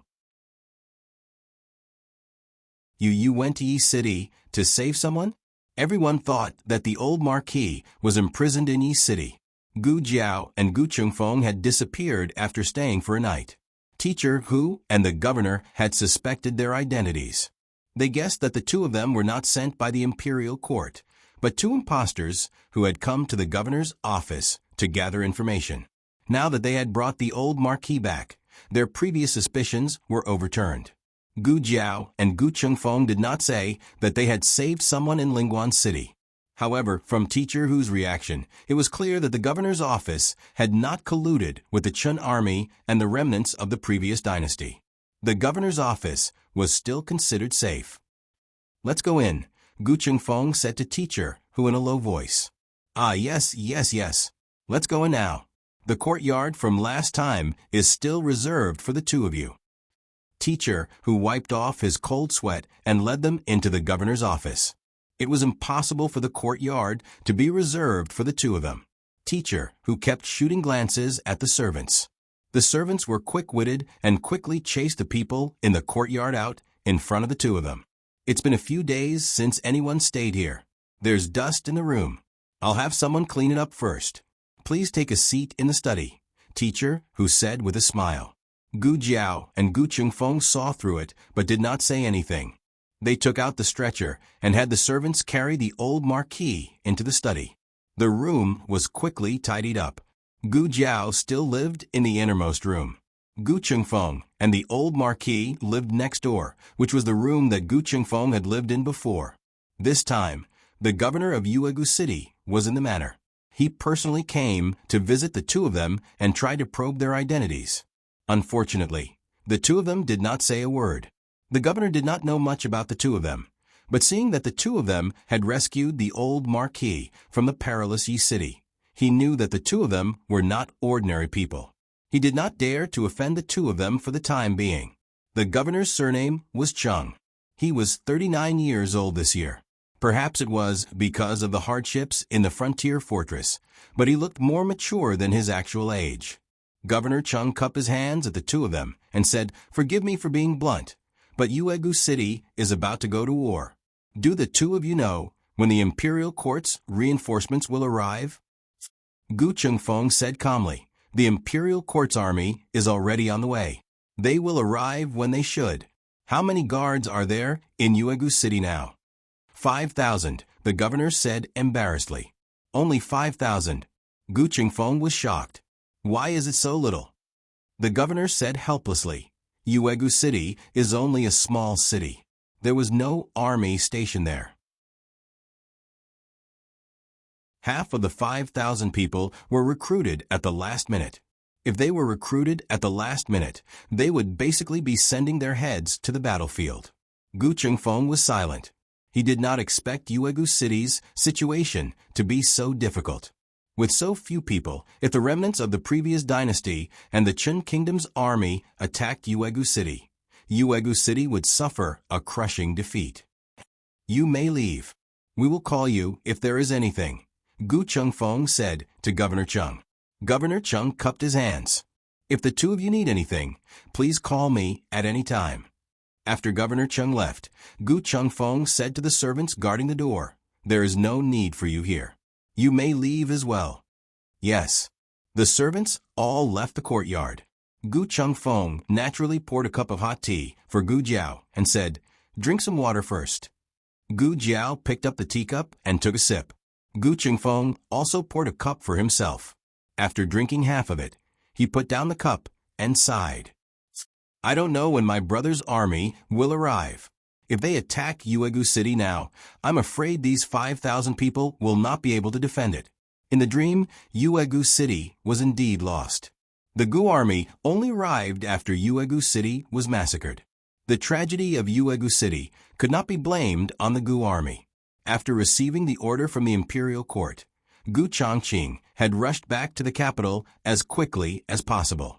He also used the fastest speed to integrate the Gu army and brought 100,000 troops north. Unfortunately, not all of the 100,000 troops were cavalry.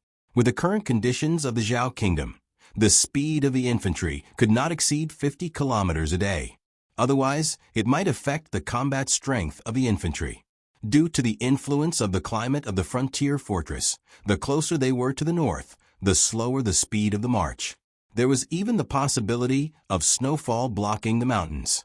Not to mention, the speed of the army did not depend on the fastest cavalry or the second fastest infantry, but on the slowest supplies. The supplies included provisions, tents, weapons, siege weapons, and so on.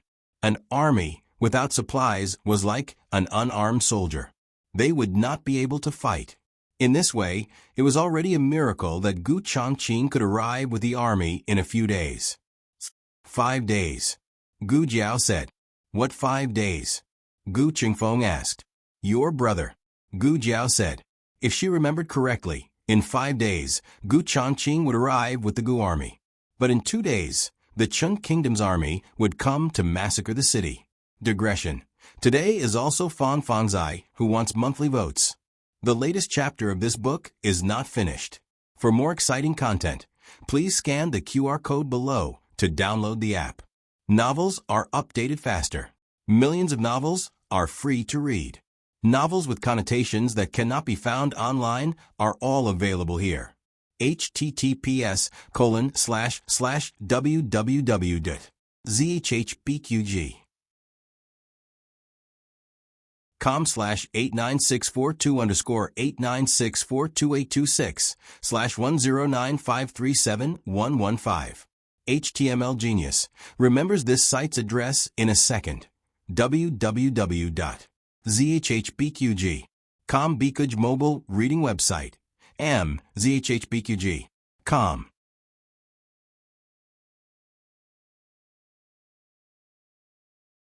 Chapter 495. The latest chapter of this book is not finished yet. For more exciting content, please scan the QR code below to download the app. Novels are updated faster. Millions of novels are free to read. Novels with connotations that can't be found online are all available here. Why did the Qin Kingdom's army invade Zhao for so many days and not massacre the first 3 cities, but the small Yuegu city? Was Yuegu City the fiercest in resistance? Not at all. The fiercest resistance came from Beiyang City, followed by Yi City and Lingguan City. At least half of Yuegu City's citizens ran away. How could they resist? Rong Yao's youngest son was shot to death on the battlefield. Rong Yao razed the entire Yuegu City to the ground for revenge and to intimidate the soldiers and citizens at the border. How do you know my brother will arrive in 5 days? Gu Qingfeng didn't suspect that Gu Jiao was talking nonsense because everything she said along the way came true. Are you in contact with my brother and the imperial court behind my back? How do I contact them? Gu Jiao asked. Gu Qingfeng was stumped. That's true. He lived and ate with this girl. He knew exactly what she was doing. She wouldn't do anything behind his back. Besides, there was no need to do so. It was more likely that she was carrying Tang Yueshan. Thinking of Tang Yueshan, Gu Qingfeng temporarily forgot to ask Gu Jiao why she knew so much. He frowned and said, "It's been 3 days. I don't know how Tang Yueshan is doing. To be honest, I do hate Tang Yueshan, but I don't want anything to happen to him right now." In the dream, Tang Yueshan wasn't in Yuegu City when the Qin Kingdom's army came to massacre the city. So either something happened to Tang Yueshan in Yi City, or something happened to him on his way to Yuegu City. Whether or not Tang Yueshan needed the antidote from Gu Jiao, he had to return to Yuegu City and use it as a base to deal with the enemy. Gu Jiao had an answer to her doubts about Tang Yueshan the next evening. Early the next morning, Governor Cheng rushed into Gu Jiao's courtyard. "Not good. Not good. My lords, Qin Kingdom's General Rong Yao is coming to Yuegu City with his army. The 2 of you should quickly leave Ancient Moon City and go to another city to hide. I will immediately send someone to escort the 2 sirs and the old marquis out of the city. What about you?" Gu Qingfeng asked. Governor Cheng was startled at first. Then he said, I will escort the 3 of you out of the city." Gu Qingfeng was furious. He grabbed Governor Cheng's collar and said indignantly, "You are the governor of Ancient Moon City, an official of the imperial court. The Qin nation's army attacked, but you did not defend the city to the death. Instead, you fled. Do you still deserve to be the parent official of the common people? Are you still a man?" Governor Cheng stuttered. I was escorting the marquis and the 2 sirs away." Gu Qingfeng coldly pushed him to the ground. "I don't need your escort. We're not leaving." Governor Cheng's hat was crooked. He straightened it and stood up in fear. Since the 2 of you won't leave, then I won't leave either. I will definitely protect the city. I swear. I will live and die with the people in the city." Gu Qingfeng coldly threatened. "That better be the case. Otherwise, I will be the first to kill you." Governor Cheng shuddered. If the Qin nation's army wanted to occupy Ancient Moon City, which had no garrison, they did not need to play any tricks. They could just directly attack the city. Their momentum was so great that Governor Cheng was able to detect the movement. But what was the use of detecting it? Could they beat them? Just based on the fact that half of the 5,000 were temporary garrison troops? How many of them came? Gu Jiao asked. 5,000 cavalry leading the charge. Governor Cheng bent over and said, "There are 15,000 infantry behind them. So there are a total of 20,000 troops?" Gu Jiao asked. "Mm." After Governor Cheng responded, he realized that the young man with a disfigured face in front of him had actually spoken. Moreover, it sounded like a woman's voice.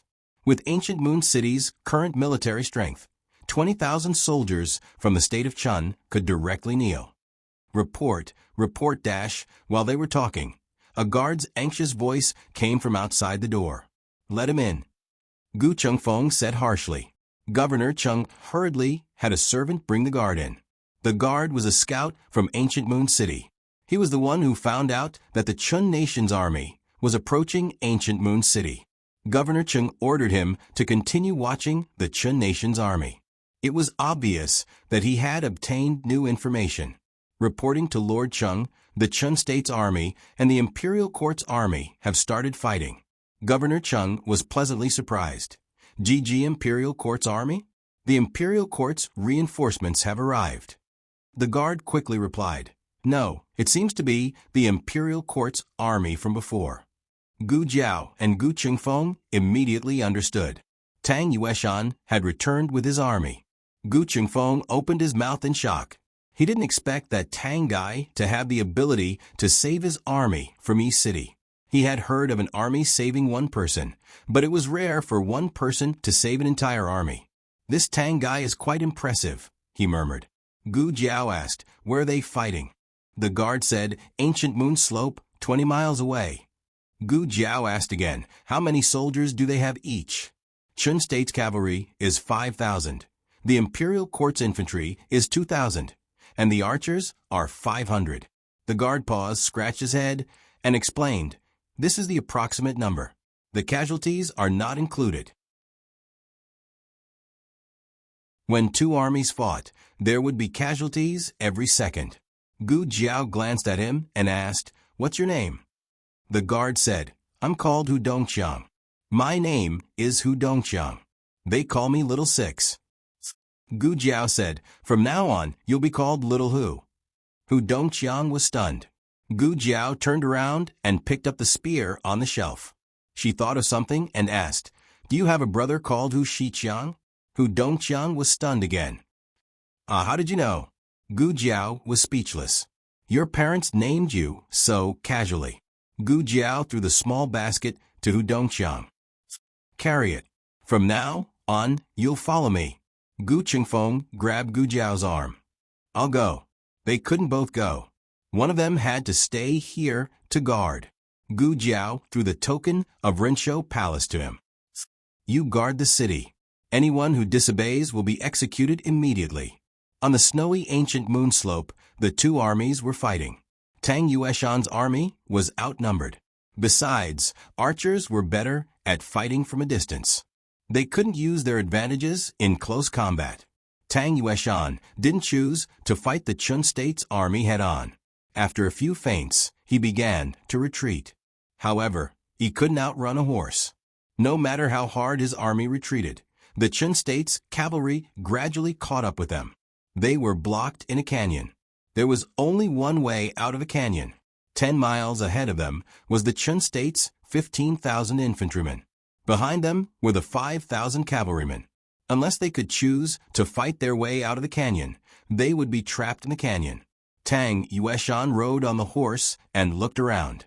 In fact, with their current strength, it didn't make much of a difference whether they had 5,000 cavalrymen or 15,000 infantrymen.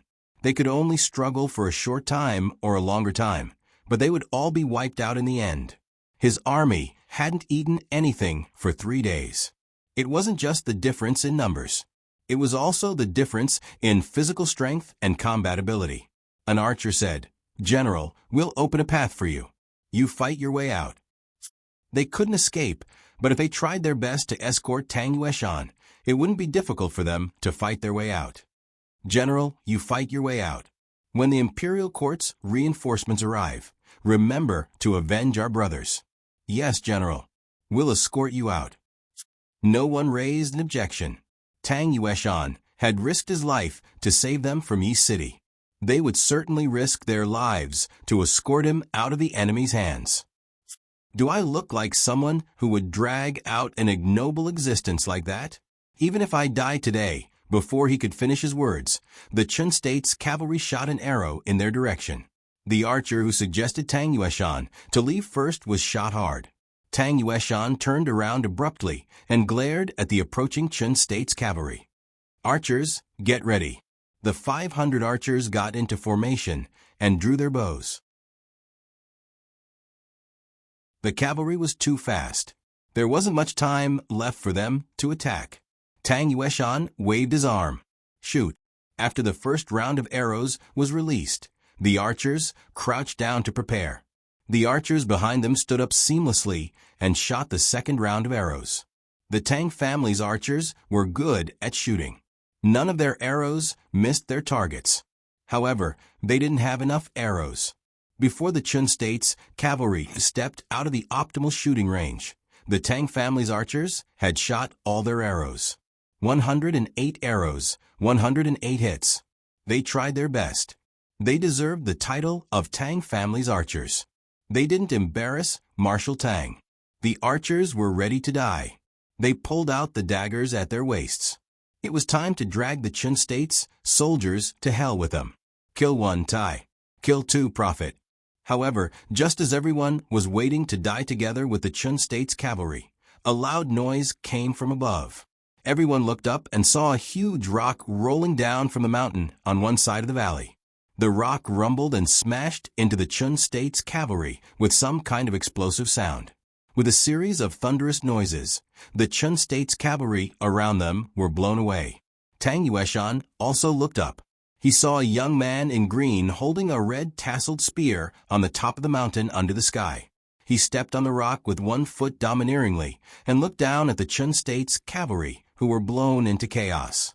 On top of the huge mountain range, her figure was very small. However, her aura was so strong that for a moment, Tang Yueshan felt like he was looking at the god of death on the battlefield. Digression. It's Fang Fangzai who wants monthly votes. The latest chapter of this book is not finished yet. For more exciting content, please scan the QR code below to download the app. Novels are updated faster and more frequently. Millions of novels are free to read. You can find all the novels that you can't find on the internet here. https://www.zhbqg.com/8964/2_89622826/10953530. HTML Genius. Memorize the website's address in 1 second. www.zhbqg.com Bikaj Mobile Reading Website. zhbqg.com.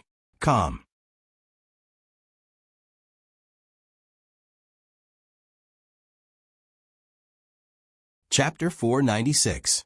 The latest chapter of this book is not finished yet. For more exciting content, please scan the QR code below to download the app. Novels are updated faster. Millions of novels are free to read. Novels with deep meanings that can't be found on the internet are available here. Not all the soldiers knew about black gunpowder. Many of them hadn't even heard of it. Even those who had heard of it had never seen it before. The soldiers of the Chun Kingdom were dumbfounded by the explosion. The originally orderly cavalry camp was suddenly in chaos. This time, the leader of the cavalry was a general from the Rong family. His surname was Rong, and his name was Rong Can. Rong Can was one of the few people who had seen black gunpowder. When he visited the Liang Kingdom with Rong Yao, he saw the people of Yen Kingdom showing off their black gunpowder. However, he was standing far away and could only hear the sound. He didn't see the power of the gunpowder. Rong Yao described it to the Rong family afterward, but they couldn't imagine it. Therefore, even Rong Can was dumbfounded at this moment. However, he tried his best to control himself so that the soldiers wouldn't notice. He tightened the reins and said sternly, "Don't panic. It's just a rock. It's nothing, rumble." Another huge rock rolled down. Rong Can's words were drowned in the terrible noise. Rong Can's understanding of black gunpowder was too limited. Of course, it was also possible that it was his first time seeing such a powerful attack. He didn't know what to think. To prove to the soldiers that the gunpowder wasn't terrible, he decisively pulled out the sword at his waist and slashed at the rolling rock. With a loud bang, Rong Can was blown away. In order to achieve enough deterrence, Gu Jiao used all the black fire pearls she had. In fact, it was impossible for her to use it a third time. This mixture of black gunpowder was powerful enough, but it was still inferior to the explosives in her previous life. To put it bluntly, its lethality was secondary. The main thing was deterrence. To be honest, Tang Yueshan and his army were also a little confused. What the hell was this? Firecrackers? It didn't look like one. Tang Yueshan was the first to react. The situation on the battlefield was changing rapidly. Sometimes, the low or high morale could happen in a flash. Tang Yueshan didn't care what this thing was. He looked away, pulled out his sword, pointed forward, and shouted, "The Imperial Court's reinforcements are here. The Gu army is here. Everyone kill." Everyone was dumbfounded by the 2 batches of gunpowder. None of them had the brains to consider whether Tang Yueshan was telling the truth. Without a leader, the Qin Kingdom's cavalry became even more disorganized. Seeing this, the morale of Tang Yueshan's army soared. Their bodies, which had been starving for 3 days and 3 nights, were suddenly filled with energy. Everyone raised the tips of their swords and charged at the Qin Kingdom's cavalry. Although Zhao country was weak, there were no cowards in Zhao country. Tang Yueshan took the lead and rushed to the front. This time, it was Gu Jiao's turn to lead the way for him. Gu Jiao drew her bow. Wherever he went, Gu Jiao's arrows would follow. He had completely turned his back to Gu Jiao. Tang Yueshan realized that Gu Jiao was very talented in archery. However, she was not as accurate as Tang Yueshan because she had not practiced archery for a long time. She almost hit Tang Yueshan's, but several times. Tang Yueshan broke out in a cold sweat. "Girl, I suspect you're doing this on purpose." Tang Yueshan was attacked from 3 sides and was forced to dismount. An arrow flew through the air and whizzed past his crotch. Tang Yueshan, who was half an inch away from being shot, was speechless. The arrow pierced between his legs and hit the foot of a Qin Kingdom soldier who was sneak attacking him. The Qin Kingdom soldier screamed and fell to the ground. Gu Jiao was bold enough to use arrows. Many excellent archers could not compare to her. When facing a general like Tang Yueshan, they would be worried that their archery skills were not good enough and they would accidentally hurt him. Therefore, they would be restrained when shooting arrows. Gu Jiao was not like that. Tang Yueshan had a whole new level of respect for her decisiveness. How many men in the world could do what she did? Tang Yueshan suddenly felt a wave of heat in his chest. He could not tell what it was. He just killed more bravely and fearlessly. There seemed to be someone in the world who understood him, and he understood that person. At that moment, he had forgotten that she was his enemy. In the end, the 5,000 cavalrymen were utterly defeated by Tang Yueshan and his men. They brought their wounded soldiers and fled, regrouping with the army of 15,000 Qin soldiers who were still tens of miles away. Tang Yueshan sat on the ground, gasping for breath. "How many did we kill?" he asked, panting. 167. A voice came from above Tang Yueshan's head. Tang Yueshan looked up and saw Gu Jiao and a Yi soldier coming down the mountain. It was the soldier who had spoken. "Greetings, Marshal Tang." Hu Dongqiang bowed. He was carrying Gu Jiao's basket on his back. Tang Yueshan knew that the basket was very important to Gu Jiao. The fact that he could carry it meant that he had been chosen by Gu Jiao. He was indeed quite observant. Tang Yueshan nodded. Gu Jiao was not wearing a mask. Her face was completely exposed under the sunlight. Everyone looked at her in surprise. The soldiers were not interested in the birthmark on her face. Instead, it was her age that piqued their curiosity. She looked even younger than they were. They looked behind Gu Jiao and up the mountain where Gu Jiao had come from. They looked for a long time, but did not see a third person coming down. Did they really think that reinforcements from the Imperial Court had arrived? So all that commotion just now was caused by this green-robed young man? His red-tasseled spear was so ugly. "Is anyone hurt?" Gu Jiao asked Tang Yueshan. Tang Yueshan and Gu Jiao counted the wounded. There were a few hundred with minor injuries and 50 with serious injuries. Among them, 23 needed immediate medical attention, and 3 were critically injured. Gu Jiao said to Tang Yueshan, "Those who are not injured, take the minor ones back first. 50 of you stay here and carry the seriously injured and critically injured back." Tang Yueshan nodded. He took one of the 50 spots. "General, we're not leaving," an archer said. Tang Yueshan said seriously, "This is a military order." The archer gritted his teeth. "Yes, sir." Two of Tang Yueshan's deputies had died in the line of duty. He picked Deputy General Li from the archers and Deputy General Tsin from the infantry. They led the army forward. Of course, they did not forget to clean up the battlefield and take away the food, weapons, and horses left behind by the Qin soldiers. Take off their armors too. We can melt them and make new ones, Gu Jiao said. Tang Yueshan looked at Gu Jiao deeply. He wanted to say something but stopped on second thought. Xiao, who climbed to the top of the mountain along the rope, keeping an eye on the Qin army. I need stretchers, Gu Jiao said to Tang Yueshan. How many? Tang Yueshan asked. 10, Gu Jiao said. Also, I need strips of cloth to take off the belts of the Qin soldiers. Tang Yueshan and his men went around looking for wooden boards and sticks for Gu Jiao. Gu Jiao began to resuscitate 3 critically ill patients. One of the wounded soldiers' heart had stopped beating. Gu Jiao took out epinephrine and injected him with 2 injections. His heartbeat recovered. Tang Yueshan was dumbfounded when he saw the strange syringes. Not all the soldiers who died on the battlefield died on the spot. Many of them were seriously injured and died when treatment failed. The Chen's medical skills were better than the Zhao's, so their casualties were much lower than the Zhao's. If they also had excellent medical skills, the death rate of the wounded soldiers would be greatly reduced. That girl just came back to life, didn't she? Even the doctors of the Qin can't do that. Tang Yueshan was excited again. He was not even this excited on his wedding night. Hu Dongqiang shouted from the top of the mountain. Sir, you have to hurry. The Qin army is coming. They'll be here after another mountain. Gu Jiao asked, how long will it take to get to the top of the mountain? Hu Dongqiang answered, the cavalry is faster. Half an hour. The infantry will take 2 hours. Gu Jiao nodded. She didn't stop cutting the man's thigh. Follow the infantry's speed.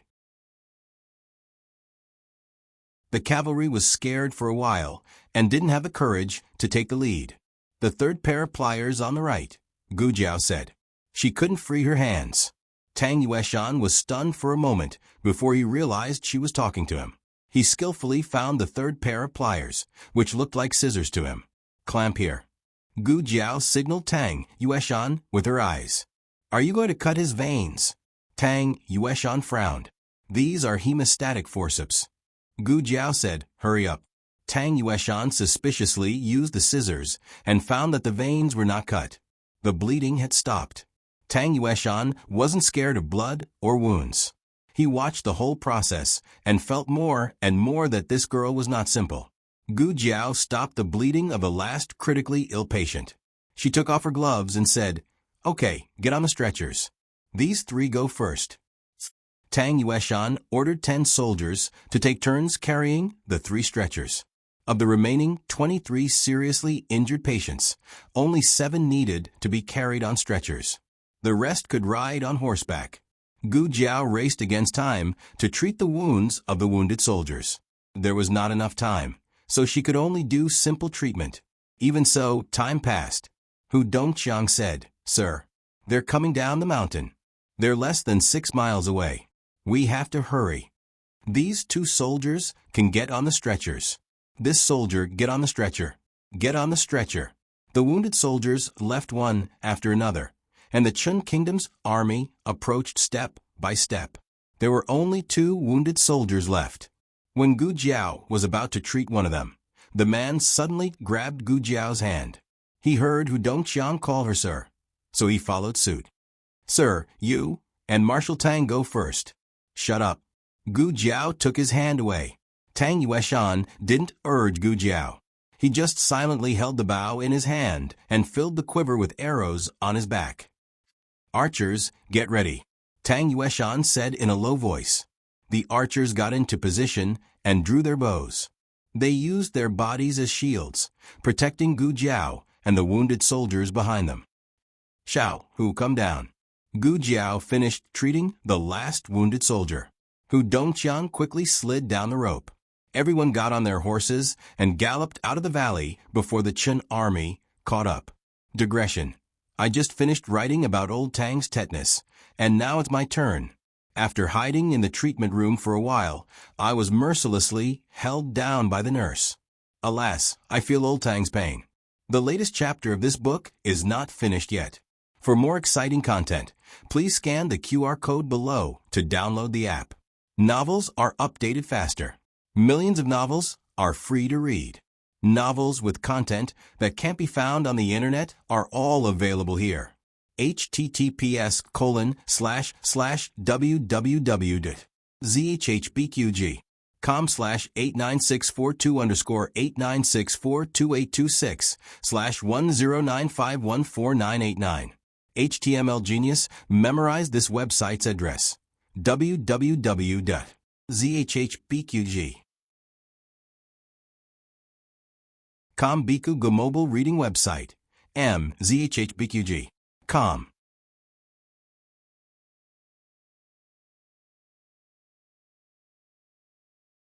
Chapter 497.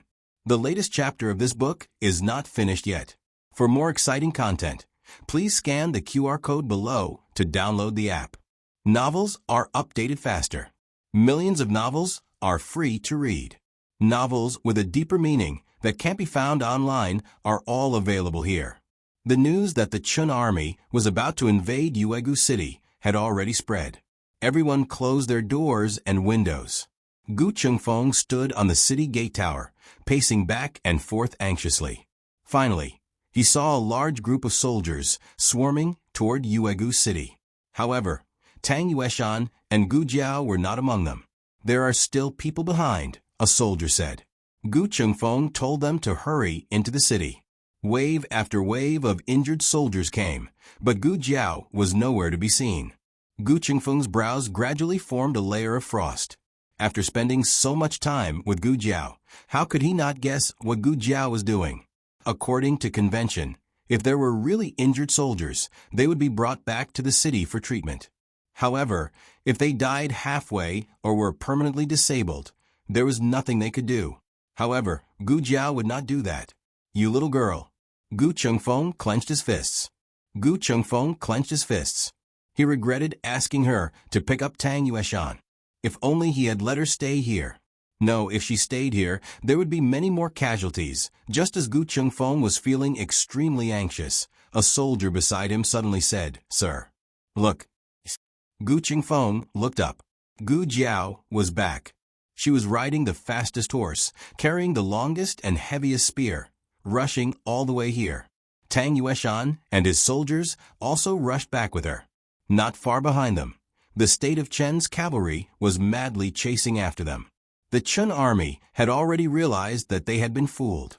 The imperial court's reinforcements had not arrived at all. Everything was just a few soldiers deliberately mystifying and deceiving them. In order to get back at Gu Jiao, Tang Yueshan, and the others, more than 4,000 cavalrymen of the Chun kingdom carried out a frenzied pursuit. On the city gate tower, Governor Chung saw this soul-stirring scene. He was so scared that his legs turned to jelly, and his body swayed, almost hitting the wall. He turned pale with fright and said, "Oh, the Chun army is here. Close the gate. Close the city gates. Don't turn it off." Gu Chungfeng shouted. Governor Chung tried his best to persuade him. "My lord, if he didn't, it would be too late. Even if you don't think for yourself, you have to think for the people in the city. I know that Grand Marshal Tang and another lord are outside, but to sacrifice the lives of all the people in the city for the sake of a dozen of their lives." He couldn't finish his sentence. Regardless of whether he was truly thinking for the sake of the people in the city or if he was afraid of death, there was one thing that Gu Chungfeng had to admit. Once the Chun kingdom's cavalry charged in, the city gates would never be able to be closed again. The Chun nation's army would march straight in, and the civilians in the city would suffer the flames of war, plunging them into misery and suffering. But Gu Jiao was still down there. "My lord," Governor Chung choked as he looked at Gu Chungfeng. Gu Chungfeng clenched his fists, his body trembling slightly. Wait a little longer." 600 steps, 500 steps, 400 steps. Governor Chung was extremely anxious. "My lord, I can't wait any longer." The city gates can't be closed all at once. The city gates were thick and heavy, and they were all equipped with capstans. Dozens of guards had to pull the iron chains at the same time to slowly close them. 100 steps. Gu Chengfeng gritted his teeth. Close the city gates. Governor Cheng hurriedly said to the guards beside him, "Quick, tell them to close the city gates." Dozens of guards pulled the iron chains on the capstans. The capstans slowly turned, and the city gates began to close. Outside the city gates, the bridges on the moat began to slowly rise. Gu Jiao rode in front. Her horse was good, so she could easily get on it. However, she suddenly stopped in front of the city gates. She tightened her grip on the reins, turned around, and said, "Wounded soldiers, go in first." 2 wounded soldiers urged their horses to step onto the bridge that had been raised by 1 foot. Then, she had Hu Dongqiang and the archers step onto the bridge one by one. When the last archer stepped onto the bridge, the Qin Kingdom's cavalry attacked them. Arrows covered the sky and covered the earth. The archer's horse was hit by an arrow, and he and his horse immediately fell to the ground. Gu Jiao urged her horse forward. She leaned out, grabbed the archer, and threw him onto the bridge. By then, the bridge had already closed halfway. The horses could not get on it. "Stop. All of you, stop." Gu Chengfeng shouted. "We can't stop." Governor Cheng said. The bridge rose faster and faster toward the end. It was about to close, but Gu Jiao and Tang Yueshan were still outside. Tang Yueshan dodged the arrows of the Qin Kingdom's cavalry while grabbing Gu Jiao and throwing her onto the bridge. Everything happened in the blink of an eye. By the time Gu Jiao fell off the bridge had already closed behind her with a bang. The city gates were left with only a small gap. Gu Jiao quickly rolled behind the city gates. The city gates were now closed. Tang Yueshan rode on his horse, sword in hand. He stared at the 4,000 Qin Kingdom's cavalry charging toward him with no fear of death. The Qin Kingdom's cavalry was not very good at archery. However, if tens of thousands of arrows were fired at the same time, a few would hit Tang Yueshan. Fire. Countless arrows flew toward Tang Yueshan. Tang Yueshan did not have a shield. He only had a long sword in his hand. Just as Tang Yueshan was about to be shot into a sieve, a vigorous figure jumped down from the sky and whipped Tang Yueshan around the waist. "Go." At Gu Chengfeng's order, the soldiers on the city gate tower pulled the ropes and pulled the 2 up together. Almost at the same time, hundreds of arrows pierced through the spot where Tang Yueshan had been standing and hit the city wall. This battle was no longer about the life and death of one person. It was about the survival of the entire city and the fortune of the Zhao Kingdom. In the face of national hatred, no matter how big the grudge was, it was all personal. Gu Chengfeng and Tang Yueshan went down the city gate tower and saw Gu Jiao, who was treating the wounded soldiers in a makeshift tent. Gu Jiao did not know that Tang Yueshan had been rescued. The moment she entered the city, the gate was closed. Tang Yueshan had sacrificed his chance of survival to throw her in. She knew that, but she would not sleep in the emotions it brought. She quickly entered a state of combat readiness. Her calmness and decisiveness shocked Tang Yueshan again. If he had not seen what she had done before, Tang Yueshan would have thought that she was a cold-blooded person. Tang Yueshan and Gu Chengfeng saw that she was fine and did not disturb her. Tang Yueshan took over the defense of ancient Moon City. He brought back 2,000 infantrymen and 500 archers from Yi City. Together with the 5,000 soldiers in the city, there were 7,500 soldiers in total. Nearly 600 were wounded. All the wounded soldiers requested to fight, but they had to be evaluated by Gu Jiao. They could only fight when she thought they were fit to fight. In addition, nearly half of the 5,000 soldiers in ancient Moon City were able-bodied men temporarily recruited from the common people.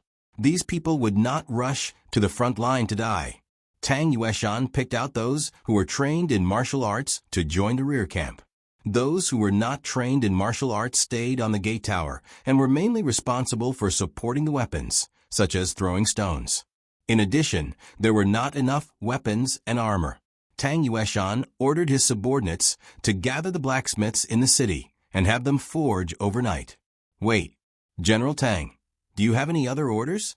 Tang Yueshan paused and said to Deputy General Li, forge another set of armor. Nearly 20,000 soldiers from the state of Chun arrived at the city. They were like a giant beast that could swallow ancient Moon City at any time. The common people in the city closed their doors and windows. Everyone was in danger. There was not much food left in the governor's office. Because there was no garrison, the food was only enough for 2,000 guards. Now that there were 5,000 more mouths to feed, the governor's office's granary was suddenly stretched to the limit. Gu Qingfeng's task was to buy food from the common people in the city. He went with advisor, who? Let's go to the grain shop in the city first, Gu Qingfeng said. Advisor who brought Gu Qingfeng to a rice shop near the city gate tower. The door of the grain shop had long been closed, but the owner did not dare to close the door and refuse an official. How much grain do you have left? Sell it all to me, Gu Qingfeng said to the owner. The owner glanced at Gu Qingfeng in surprise. No more? Gu Qingfeng asked. Ah, yes. The boss braced himself and handed over all the rice and grains in the shop. Sir, that's all. There's no more. How much for everything? Gu Qingfeng said as he took out his money bag. The owner was stunned again. This time, he was sure that he had not misheard. This official was really here to buy grain, not to collect grain. The owner took out his abacus and tapped it for a while. He said carefully, 5 taels of silver. Gu Qingfeng gave him the money. The boss held the silver in his hand and was dumbstruck for a long time, unable to recover from his shock. After Gu Qingfeng finished buying the grain and went out, he found that there were many more heads on the street. Every household opened a crack in their door. The people looked at Gu Qingfeng curiously and fearfully. A little boy about the same age as little Jing Kong ran out. Even a newborn calf was not afraid of a tiger. He was not afraid of an official. He came to Gu Qingfeng and raised his little head. He asked in a childish voice, "Will we die? Are you going to run away?" His mother rushed out, hurriedly pulled him into her embrace, and covered his little mouth. "Sir, please forgive us. Sir, please forgive us." The woman knelt down and kowtowed to Gu Qingfeng. "We won't." A cold and clear voice rang out not far away, neither too fast nor too slow. It was Gu Jiao who brought Hu Dongxiang to the medicine shop in the city to get some herbs. She stood in front of the child and the woman. She pointed at Tang Yueshan, who was at the entrance of the tent. "Do you see that person? He is the Grand Marshal of all the troops in the world. All the soldiers in the Zhao kingdom listen to his orders." The child looked at the tall and sturdy Tang Yueshan. "Wow." Gu Jiao pointed at Gu Qingfeng. "And him. He is the second young master of the Gu army. The Gu army is the most powerful army in the Zhao kingdom. They are on their way and will be here soon." The child looked at the handsome Gu Qingfeng again. Wow. Gu Qingfeng was overwhelmed by the child's innocent and admiring gaze. For the first time, he felt the burden on his shoulders. He took a deep breath and spoke as if he was speaking to the child, but also as if he was speaking to all the people on the street. "That's right. My eldest brother will be here soon. He brought 100,000 Gu army soldiers. Everyone, don't worry. Ancient Moon City will be saved. Even if we have to fight to the last man, we will definitely defend this city." Digression.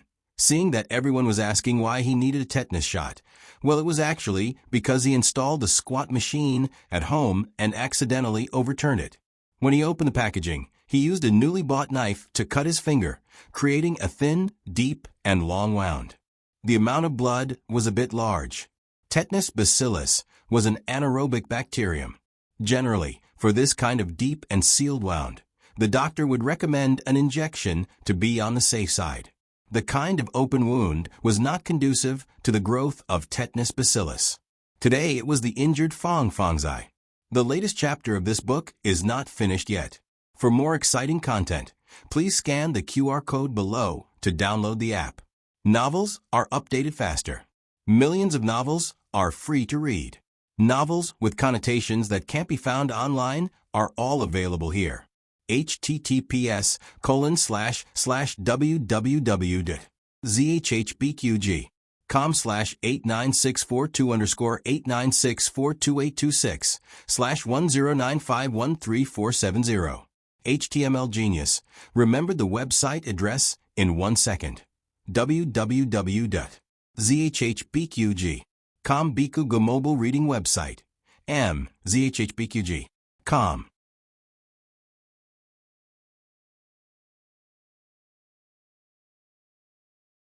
Chapter 498. The latest chapter of this book is not finished yet. For more exciting content, please scan the QR code below to download the app. Novels are updated faster and more fully. Millions of novels are free to read. Novels with connotations that can't be found online are all available here. The news of ancient Moon City going to war was not a matter of a day or two. The people who could run had already run. Those who couldn't run had stocked up on rice and grain at home. The grain stores had long been emptied. Gu Chengfeng was lucky in the beginning. The first grain store he ran into happened to have stored grain. The rest of the stores were barely enough to feed themselves. Gu Chengfeng walked dejectedly on the empty street.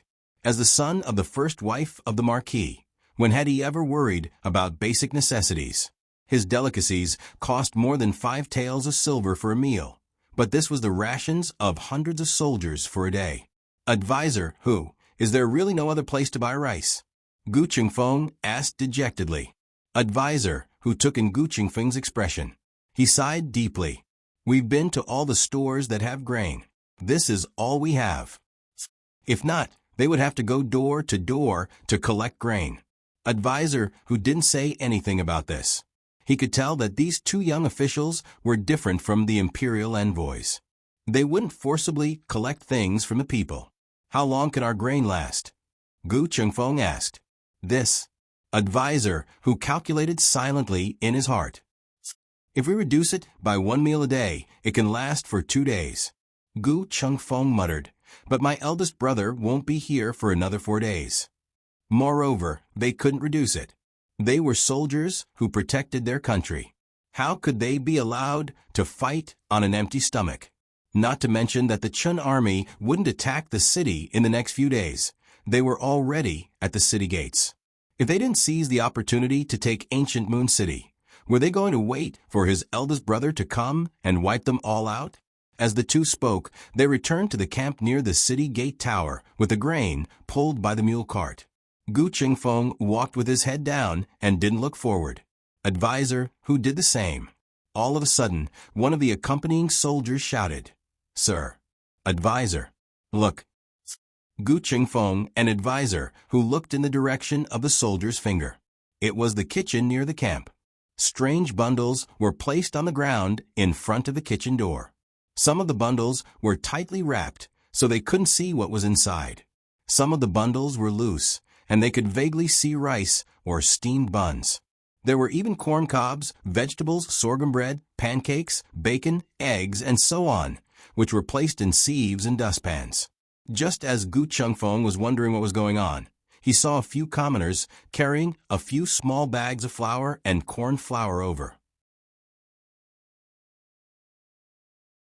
They put the flour on the ground and left without saying a word.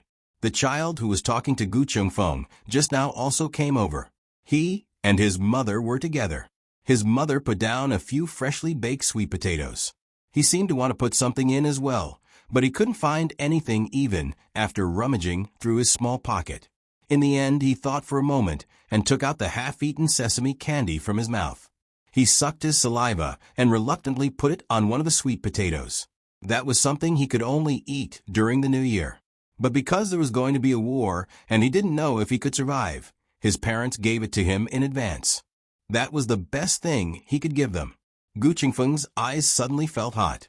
They were the people of the kingdom of Zhao that his grandfather and brother had sworn to protect. But it wasn't just the soldiers who protected the people. The people were also protecting them in their own ways. They were protecting an army and a city. Outside the city walls, the army of the kingdom of Chun had already started to prepare the battering rams and scaling ladders needed to attack the city. Because of the moat, they also needed to prepare a few flying bridges. The flying bridges were being built quickly, and the scaling ladders were also being assembled in full swing. Tang Yueshan looked at their manpower and progress and estimated that they would be ready by tomorrow night. If there were weapons for attacking, there would naturally be weapons for defending. Not only were the blacksmiths in the city recruited to forge armor and weapons, but Tang Yueshan also recruited carpenters to lead the soldiers to build battering rams, stones, and rolling logs. The battering rams were weapons used to deal with scaling ladders.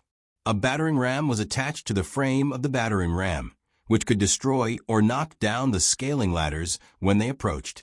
In addition, there were also kerosene and arrows.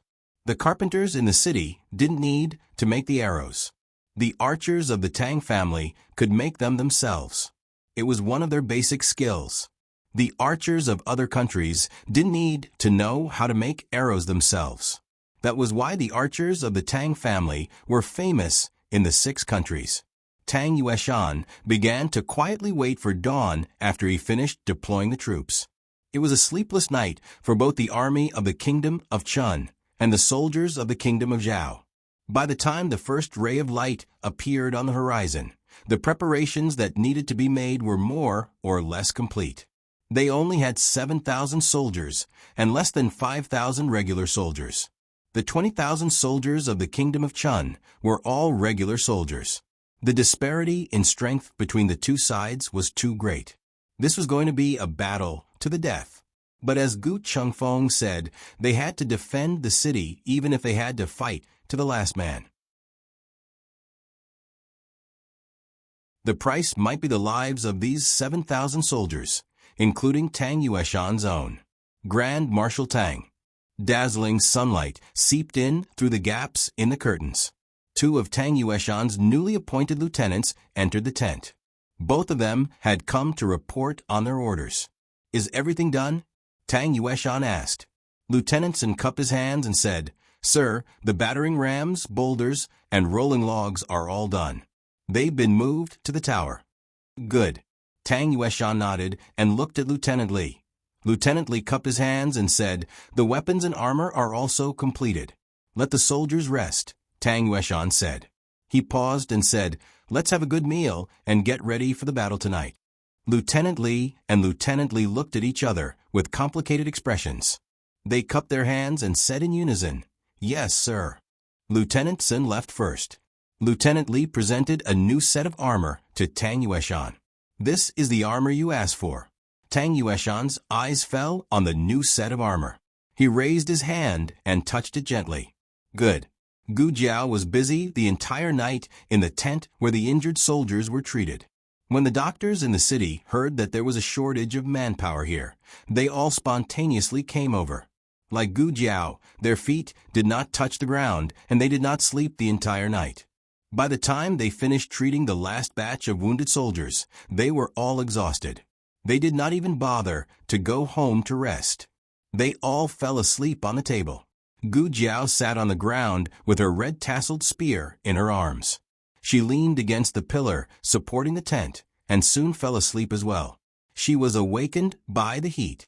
When she opened her eyes, she saw a thick robe on her. It was Gu Qingfeng's. She removed the robe and stretched her legs. She sat up straight and rubbed her sore neck and lower back.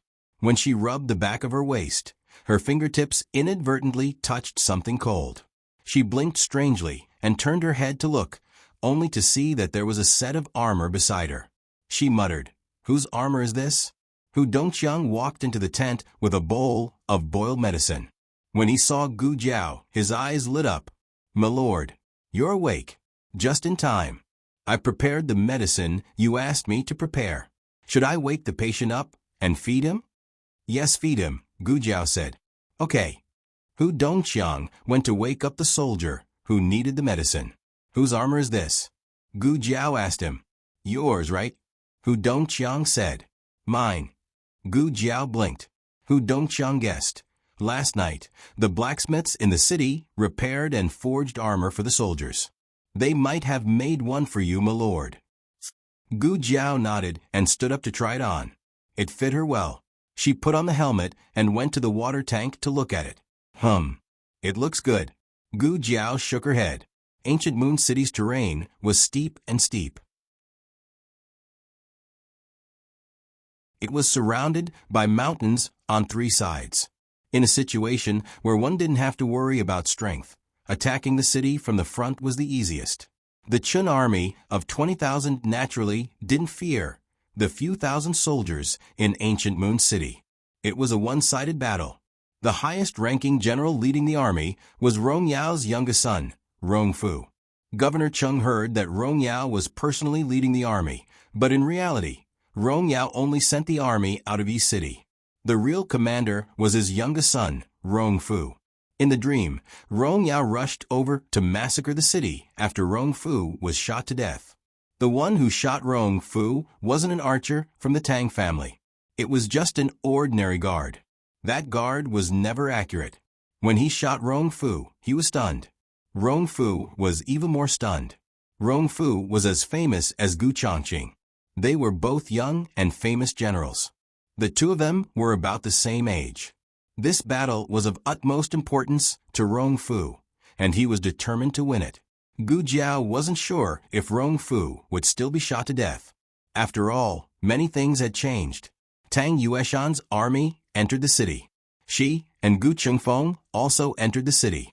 The guard who shot Rong Fu to death might have been sent to another post by Tang Yueshan. The Chun army's attack and defense were also different from the one in the dream. In the evening, Rong Fu gave the order to attack the city. The latest chapter of this book is not finished yet. For more exciting content, please scan the QR code below to download the app. Novels are updated faster. Millions of novels are free to read. Novels with content that can't be found online are all available here. https://www.zhbqg.com/89642_89642826/1094882221. HTML Genius memorized this website's address in 1 second. www.zhbqg.com Bikuj mobile reading website. zhbqg.com.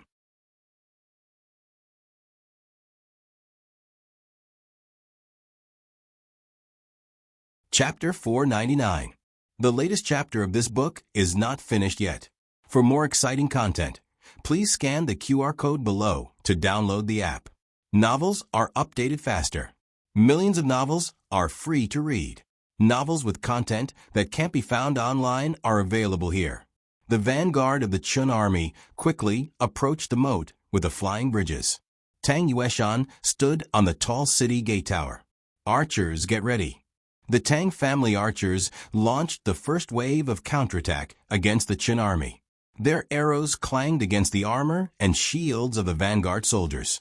When one of the vanguard soldiers was hit by an arrow and fell to the ground, another vanguard soldier would immediately take his place.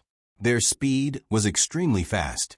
After almost all the vanguard soldiers under the flying bridges had been replaced, the 3 flying bridges were placed on top of the moat.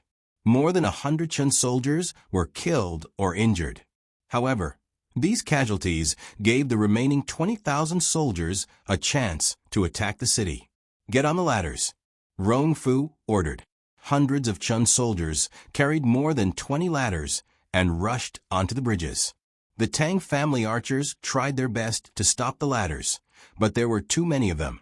Whenever a soldier fell, another soldier would immediately grab the ladder. At the same time, the Chun army's catapults launched a terrifying long-range attack against the archers on the city wall.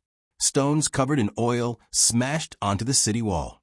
The archers couldn't dodge in time and were knocked to the ground. Oh no!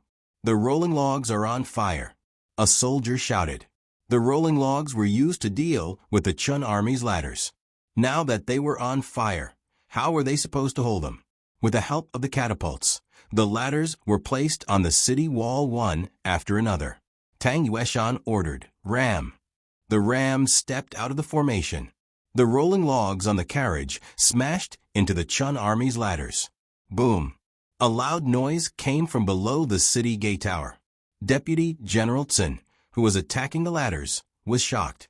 Oh no! It's the Chun army's ram. They're attacking the city gate. Behind the city gate, Gu Chengfeng and Deputy General Li were on standby, with 2,000 soldiers. The cavalrymen rode on horseback. The infantrymen were behind them and on both sides. Everyone looked serious. Have the wounded been evacuated?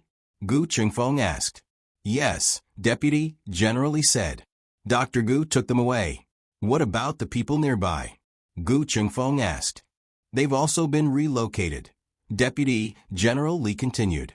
The flying bridge had been modified and reinforced with iron chains and iron plates. It was several times harder than ordinary flying bridges. However, the Chun nation's siege chariots were also very sturdy. With every collision, the entire city gate tower seemed to tremble 3 times. Everyone's throats involuntarily moved as they simultaneously tightened their grip on the long swords in their hands. At the place where the cavalry charged in from the city gate, there were soldiers pulling ropes, which were used to trip the cavalry. There were also spear carts, with sharp spears lined up in a row, aimed in the direction of the city gate. Even so, everyone knew that these things could not completely stop the Chun State's army's attack. A bloody battle was unavoidable. Bang! Bang! Bang! Bang!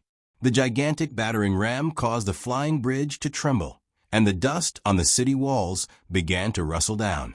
With a deafening crash, the flying bridge was destroyed by the Chun State's assault vehicle. The Chun State's chariots planned to further attack ancient Moon City's gates, but at this moment, an unexpected situation happened. Suddenly, several barrels of kerosene fell from the city gate. The ropes of kerosene were tied to the flying bridge. As long as the flying bridge was not broken, the ropes would not break.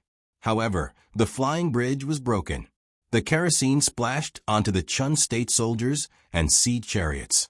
When the kerosene was finished, the fire extinguishers and hats hanging from the barrels were pulled apart by the thin wires on both ends, and they fell to the ground with a thud.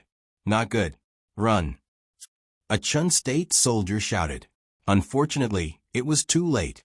The kerosene was ignited, and the flames rose 3 feet high. The siege chariots quickly caught fire, and the Chun State soldiers were so burned that they covered their heads and fled.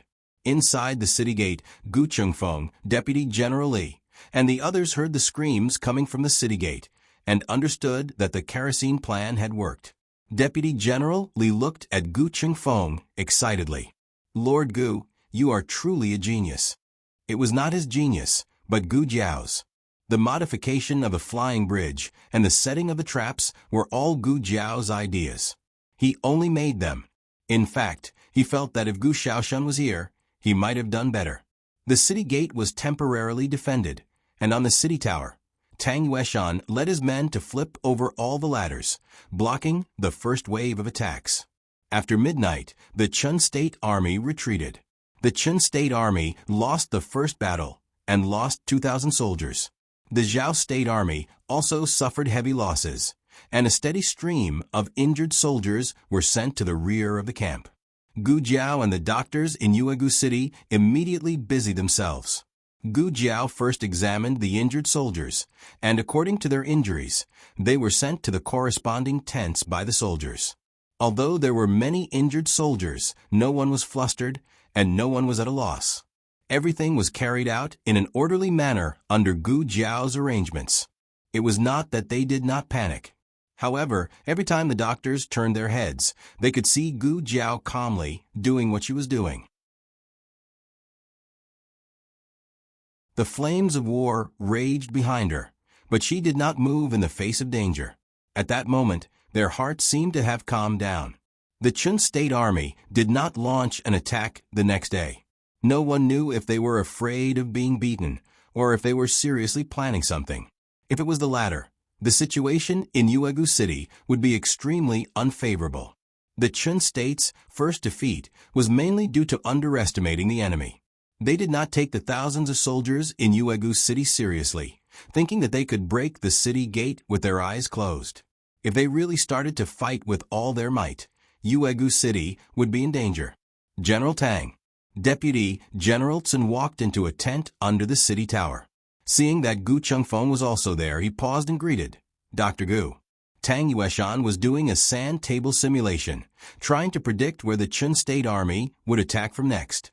"What's the matter?" he asked. Deputy General Tsun stammered, "There's not enough rations. It's already finished?"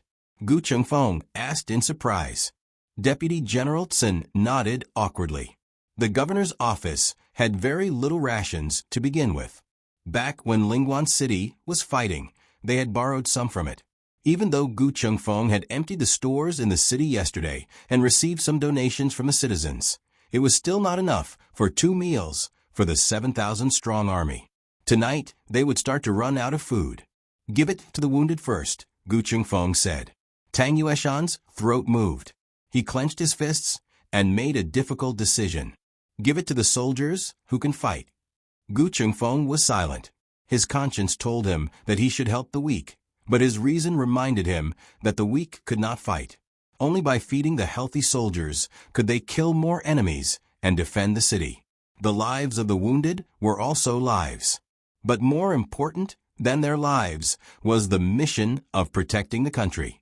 Deputy General Tsun's throat felt sore. What he did not say was that even if they gave it to the soldiers who could fight, it would not be enough. Deputy General Tsun left the tent. Gu Chengfeng was immersed in an inexplicable sense of regret. Tang Yueshan frowned. "What are you thinking about?" Gu Chengfeng said sullenly, "I'm thinking about why I wasted so much food in the past." He never knew that the soldiers at the border had to suffer so much, let alone that the war was so tragic. After a while, Deputy General Tsun brought in a few steamed buns and 2 bowls of rice soup. He said to Tang Yueshan and Gu Chengfeng, "Grand Marshal Tang, Lord Gu, you should eat some too." Tang Yueshan said, "I don't need it." He knew his own condition. He could handle it. Gu Chengfeng said, "I don't want it either. Take it and share it with the soldiers. I ate a lot of oil along the way. It's okay to starve for a few days." Deputy General Tsun was about to persuade them when there was a commotion outside the tent. Deputy General Tsun went out to take a look and was stunned. The people of Yueshan came to deliver food again. Last time, they had given away their own food, but this time, they had saved their own dinner. Of course, the soldiers did not want it. Deputy General Tsun went forward to persuade the people to leave. Tang Yueshan's body was tense. He held back his emotions and walked out. He raised his arms and bowed deeply to the people. Then he turned around. As a man, his eyes were sharp and moist. He said to all the soldiers, "Eat." The soldiers picked up the steaming bowls. Their throats were swollen and painful. They choked and wiped away their tears and ate with big mouthfuls. In the next 3 days, the Chun army launched 3 small attacks on Yueshan and 1 big attack. Although the Chun soldiers suffered heavy casualties, the soldiers of Yueshan also suffered heavy losses. By the time of the last attack, Yueshan had less than 2,000 soldiers left. The Chun army's scaling ladders were firmly placed on the city wall. Countless Chun soldiers rushed up the city wall. The city gate below the city tower was also breached by the siege vehicles. This time, they did not use men to deal with the oil.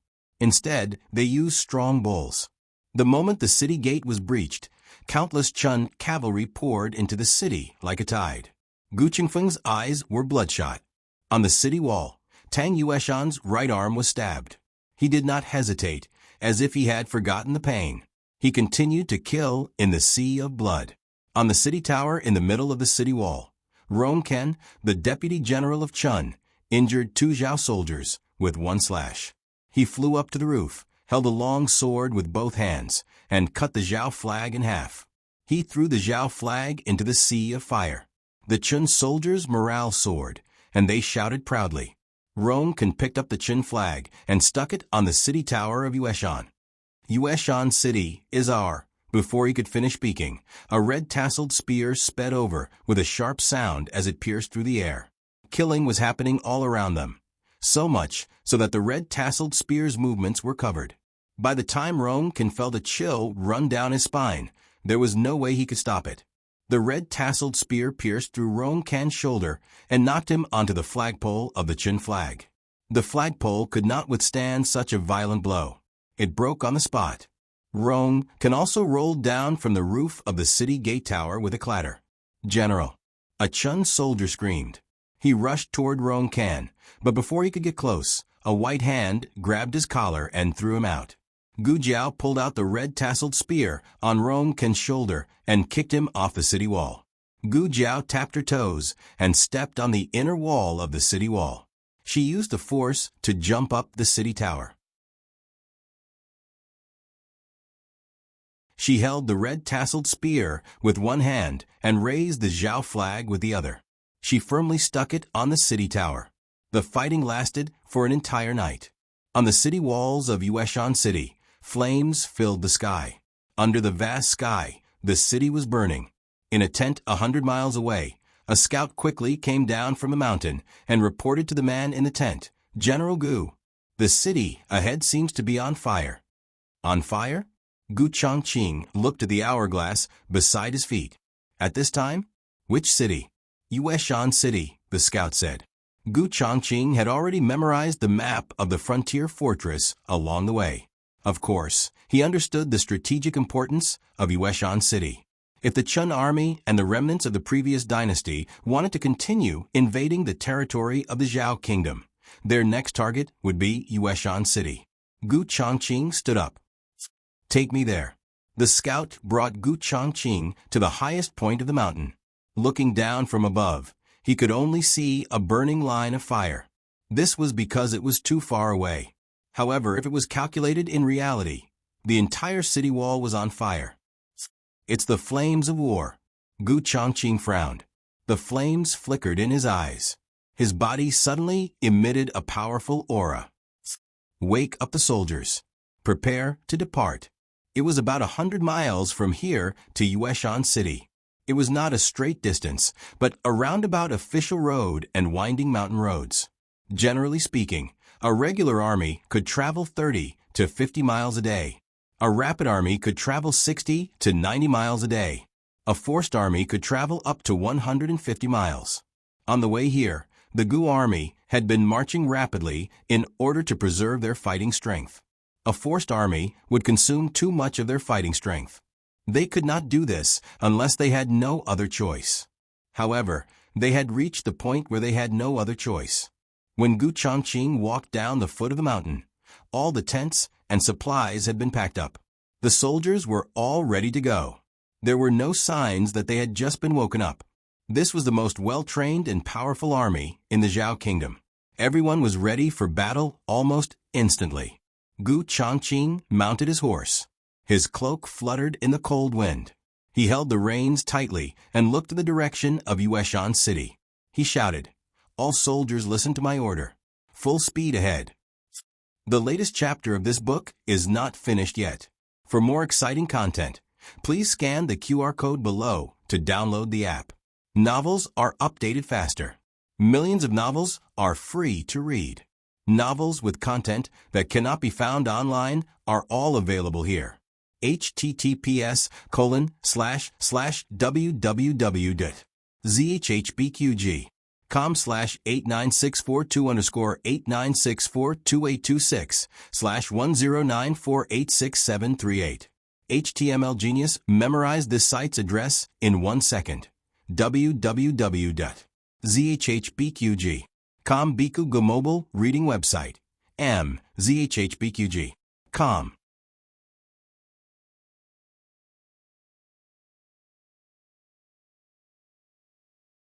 Chapter 500. The latest chapter of this book is not finished yet.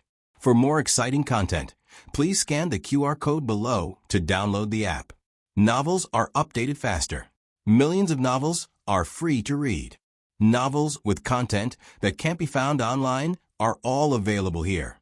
In the Battle of Ancient Moon City, both sides had lost a lot of soldiers. The Qin Kingdom's army had lost even more soldiers.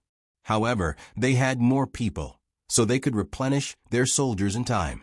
Perhaps it was because the first 3 cities had been too easy to take down. So when Rong Fu led 20,000 soldiers to attack ancient Moon City, he thought there were too many soldiers. He was very clear about the military deployment in ancient Moon City. There were only about 2,000 guards and constables in the city. Including the able-bodied men that were temporarily recruited, there were less than 5,000 people. In addition to the 2,500 people that Tang Yueshan rescued from Yi City, there were more than 7,000 soldiers in total. Rong Fu did some careful calculations among these 7,000 men. 2,500 soldiers of the imperial court had been starved for 3 days and 3 nights when they were captured. Their stamina was severely depleted, and they had also been forced to march for several dozen li. Their battle prowess had plummeted. In addition, the 2,000 or so able-bodied men that had been recruited at the last minute did not have the martial arts or quality of soldiers. They were basically sending themselves to death on the battlefield. It was no exaggeration to say that compared to the strong and healthy Qin Kingdom army, these thousands of people were simply old, weak, sick, and disabled. However, this group of wounded and disabled soldiers had blocked the attacks of the Qin Kingdom's 20,000 soldiers for 3 days and 4 nights. Where did these guys get their strength? It was not that they were not afraid of death, but that they had a strong and unshakable belief in their hearts. It was as if even if they turned into corpses, they would block the city gate and the city wall to stop the invading Qin Kingdom army. As the commander of this battle, Rong Fu had been watching the siege from the war horse below the city gate tower. The city gate had been broken long ago. Their army had marched straight in. The Zhao Kingdom army would not be able to hold on for long. On the other hand, the city gate tower was a bit tricky. He had always known that Tang Yueshan had some ability, but he did not expect him to be so capable. Among the 3 famous generals of the Zhao Kingdom, the one who was the best at war was the old Marquis of Ding, Ngu Chao. The one who was the most shameless and caught the enemy off guard was the Marquis of Xianping Shaoji. The bravest and fiercest was the marshal of the world, Tang Yueshan. To be honest, both Rong Fu and his father, Rong Yao, were surprised when they heard that he had become the Grand Marshal of the armed forces of the world. Being the bravest and the most ferocious was not a good compliment. To put it bluntly, this person was brave but not astute, which was a taboo to use troops. But a few days ago, Tang Yueshan used a trick to lure the tiger away from the mountain. He released the news that the imperial court's provisions had arrived on the official road in Huaqing, which made them send a large number of troops to rob the provisions. As a result, Tang Yueshan took the opportunity to sneak into the military camp and killed his way out with 2,000 men. It seemed like a simple plan, but in fact, every step had to be calculated perfectly. If they didn't go, or if they didn't bring enough troops with them, then even if Tang Yueshan sneaked into their camp, he wouldn't be able to kill his way out. Tang Yueshan and the others had chosen their escape route carefully, which resulted in their cavalry not being able to catch up with the infantry. Just tell me if you're angry. It was also because of this incident that the Rong family realized that Tang Yueshan was not a fool. He was just too brave that others had overlooked his intelligence. However, so what if he was brave? He was made of flesh and blood, and there would be a time when he ran out of strength. The Chun army was large and inexhaustible, but the defenders of Yueqing City were one less soldier after another. Tang Yueshan was probably at his limit. Rong Fu was right. Tang Yueshan was indeed at his limit, but it wasn't because he was exhausted. It was because his leg was injured. The wound was where the emperor's son-in-law's arrow had pierced through his leg. Blood gushed out and dyed his feet red. General Tang. Deputy General Tsun walked toward Tang Yueshan, covered in blood. He was also injured, but not all the blood on his body was his own. Don't worry about me. Tang Yueshan stood up with the help of a broken carriage behind him. There was a piercing pain in his leg. He raised his hand and cut down a soldier of the Qin army. Then he fell down again. Deputy General Tsun gritted his teeth. Yes. He turned around with tears in his eyes and continued to kill the enemy with his sword. Tang Yueshan was an arrow at the end of its flight. He couldn't even stand up. It was only a matter of time before he was killed. Compared to Tang Yueshan, who wasn't much of a threat, the young man who was guarding the flag of the Zhao kingdom with his spear alone. The young man was wearing armor and a helmet, only revealing a pair of sharp eyes. In fact, his appearance and age couldn't be seen clearly, but his every move revealed the heroic spirit of a young man. Countless soldiers of the Chun army climbed up, but none of them could get close to the flag of the Zhao kingdom. Without exception, they were all stabbed down by the young man's red-tasseled spear. Blood dyed his armor and the rubble under his feet red, but the flag he was guarding didn't get a single drop of blood. He was the god of death. He was guarding the soul of the Zhao kingdom. When did such a troublesome person appear in Yueqing City? Rongfu frowned. If he went to Lingguan City, he would hear about this person from the emperor's son-in-law. Unfortunately, he hadn't gone yet. Rongfu ordered his subordinate, "Bring me a bow and arrow." Yes. The subordinate handed over the bow and arrow. Rongfu pulled the bowstring and shot at the flagpole above Gu Jiao's head. Gu Jiao's eyes turned cold. She propped the red-tasseled spear on her head and used the force to fly up and kick the arrow away. Rongfu shot a second arrow, the third arrow, the fourth arrow. When it came to the fifth arrow, he finally stopped aiming at the flagpole and aimed directly at Gu Jiao's head. He wanted to shoot through the young man's head. Let's see how he can block his arrow. Just as Rongfu was about to release the bowstring, a deep and resounding sound of a bugle horn suddenly rang out from behind him. It seemed to have come from the primordial times, carrying with it the power of mountains and rivers, causing everyone's hearts to tremble. Accompanying the bugle horn was the sound of war drums that went from slow to fast. The sound of thunder shook the mountains.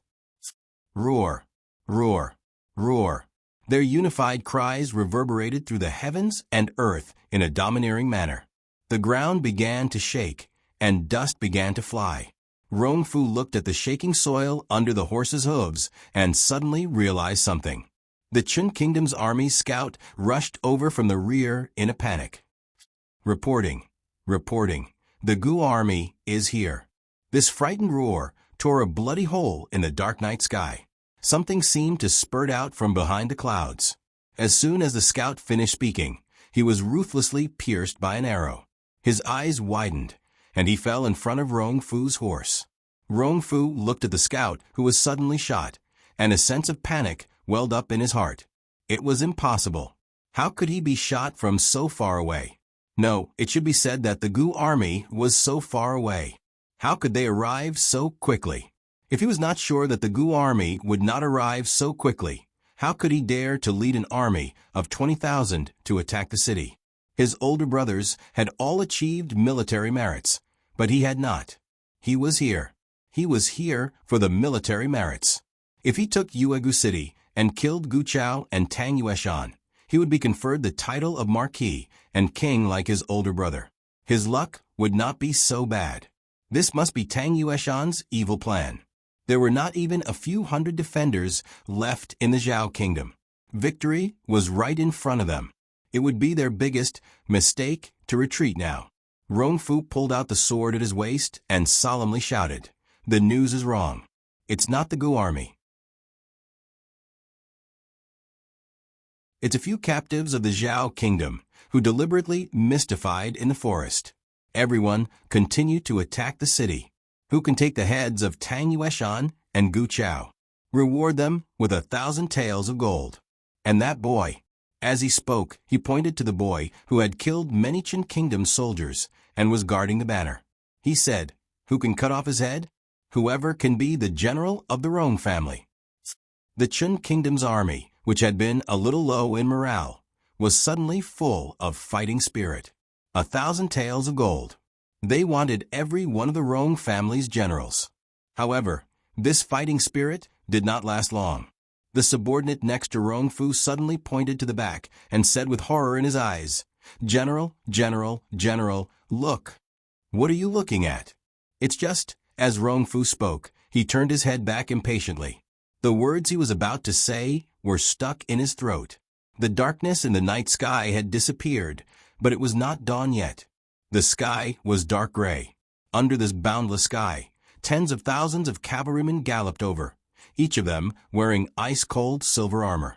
Even their war horses were covered in silver armor.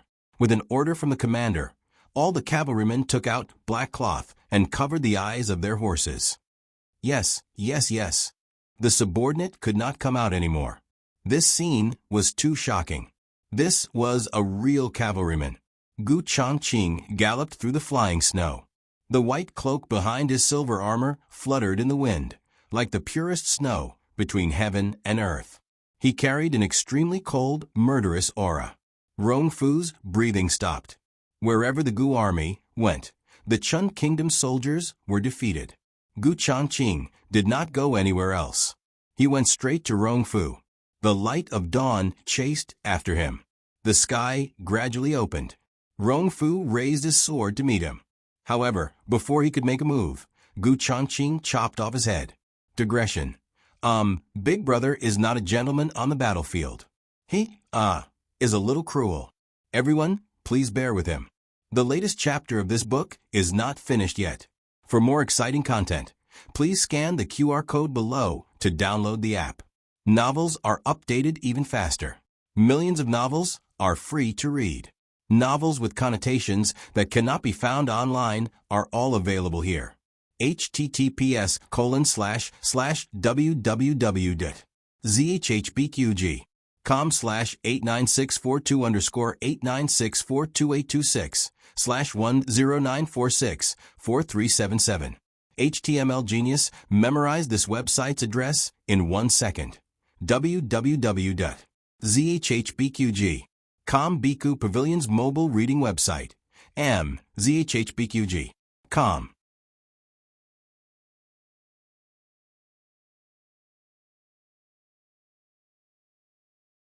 Chapter 501. The latest chapter of this book is not finished yet. For more exciting content, please scan the QR code below to download the app. Novels are updated at a faster rate. Millions of novels can be read for free. Novels with connotations that cannot be found online can be found here. Many people's fates changed, such as the people in the city. However, some people's fates did not change, such as Rong Fu. He still left his life here. If there was anything different from the dream, it would probably be that he died without a complete corpse. Rong Fu's head fell, and the morale of the Chun Kingdom army plummeted. The swords in their hands lost their aim. The Chun Kingdom soldiers, who were confident of victory, watched as the Gu clan cavalry charged at them like a flood. They were too fast, and their aura was too fierce. The Chun Kingdom soldiers were all dumbfounded. The Gu clan cavalry broke through the Chun Kingdom army's formation effortlessly. However, they did not stay outside the city. Instead, they followed Gu Chongqing into the city gates.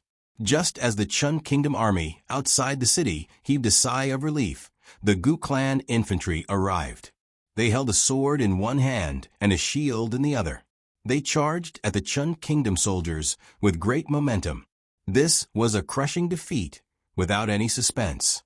Gu Chengfeng, who had fought with the Chun Kingdom soldiers in the city for an entire night, had long become numb to the killing. He had almost forgotten who he was and where he was. He only remembered that as long as he had a breath left, he had to keep fighting. Be careful. Lord Gu, Deputy General Li, who was dozens of steps away, had just raised his hand to block the attack of a Chun Kingdom soldier when he saw that Gu Chengfeng was being attacked from 3 sides. One of the Chun Kingdom soldiers slashed at Deputy General Li's back with a sword. The armor on his back had already been broken, and this sword had completely torn the armor apart. Covered in wounds, he was exposed to the enemy's sword just like that. Gu Chengfeng had no strength left. He could not even take his last breath. He was really going to die. I'm sorry, Big Brother Grandfather. I can't hold on anymore. His entire body fell face down. The Chun Kingdom soldier's sword also stabbed towards his back. However, before their swords could hurt Gu Chengfeng, they were blocked by a long sword that shone with cold light. The long sword swept out, and the sword energy was like a rainbow. 3 Chun Kingdom soldiers were killed instantly. Gu Chengfeng did not fall down completely either. He was hugged by a strong arm. Gu Changqing knelt on one knee in front of him, supporting his bloodied brother. Gu Chengfeng's vision blurred as he looked at him. His vision turned black, and he fainted. The Gu clan's armored cavalry quickly took control of the situation at the city gate. The left commander led 5,000 armored cavalry and charged straight in, chasing after the Chun Nation soldiers, who were burning, killing, and looting. Gu Changqing handed his younger brother to a deputy general, while he himself led 2,000 infantrymen and charged up the city gate tower. There was no need for so many people to deal with the Chun Nation soldiers, who were already scared out of their wits. However, they had to end this battle quickly. When the last enemy was taken care of, the sun in the east broke through the snow, bringing with it a dazzling morning light that enveloped the blood-dyed city tower. The cold wind whistled past, cutting everyone's faces like knives.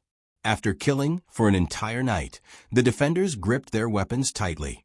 Their fingers were so stiff that they could not pry them open. Gu Jiao stood on the roof, shrouded in the morning light, holding the red-tasseled spear in her hand. The flag of the Zhao nation fluttered behind her. She slowly raised her stiff and painful hand and took off her helmet, which was covered in sweat and blood. The flames of war were extinguished. The ground was full of ruins and devastation. Gu Jiao held the red-tasseled spear and the helmet, staring at the battle-scarred city without blinking. The morning light shone on her blood-stained cheeks, reflecting a golden light.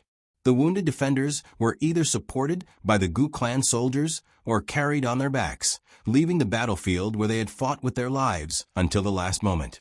Tang Yueshan lay on a stretcher and was carried down by 2 Gu clan soldiers. It was unclear whether he had fainted or fallen asleep from exhaustion. The entire battlefield was silent.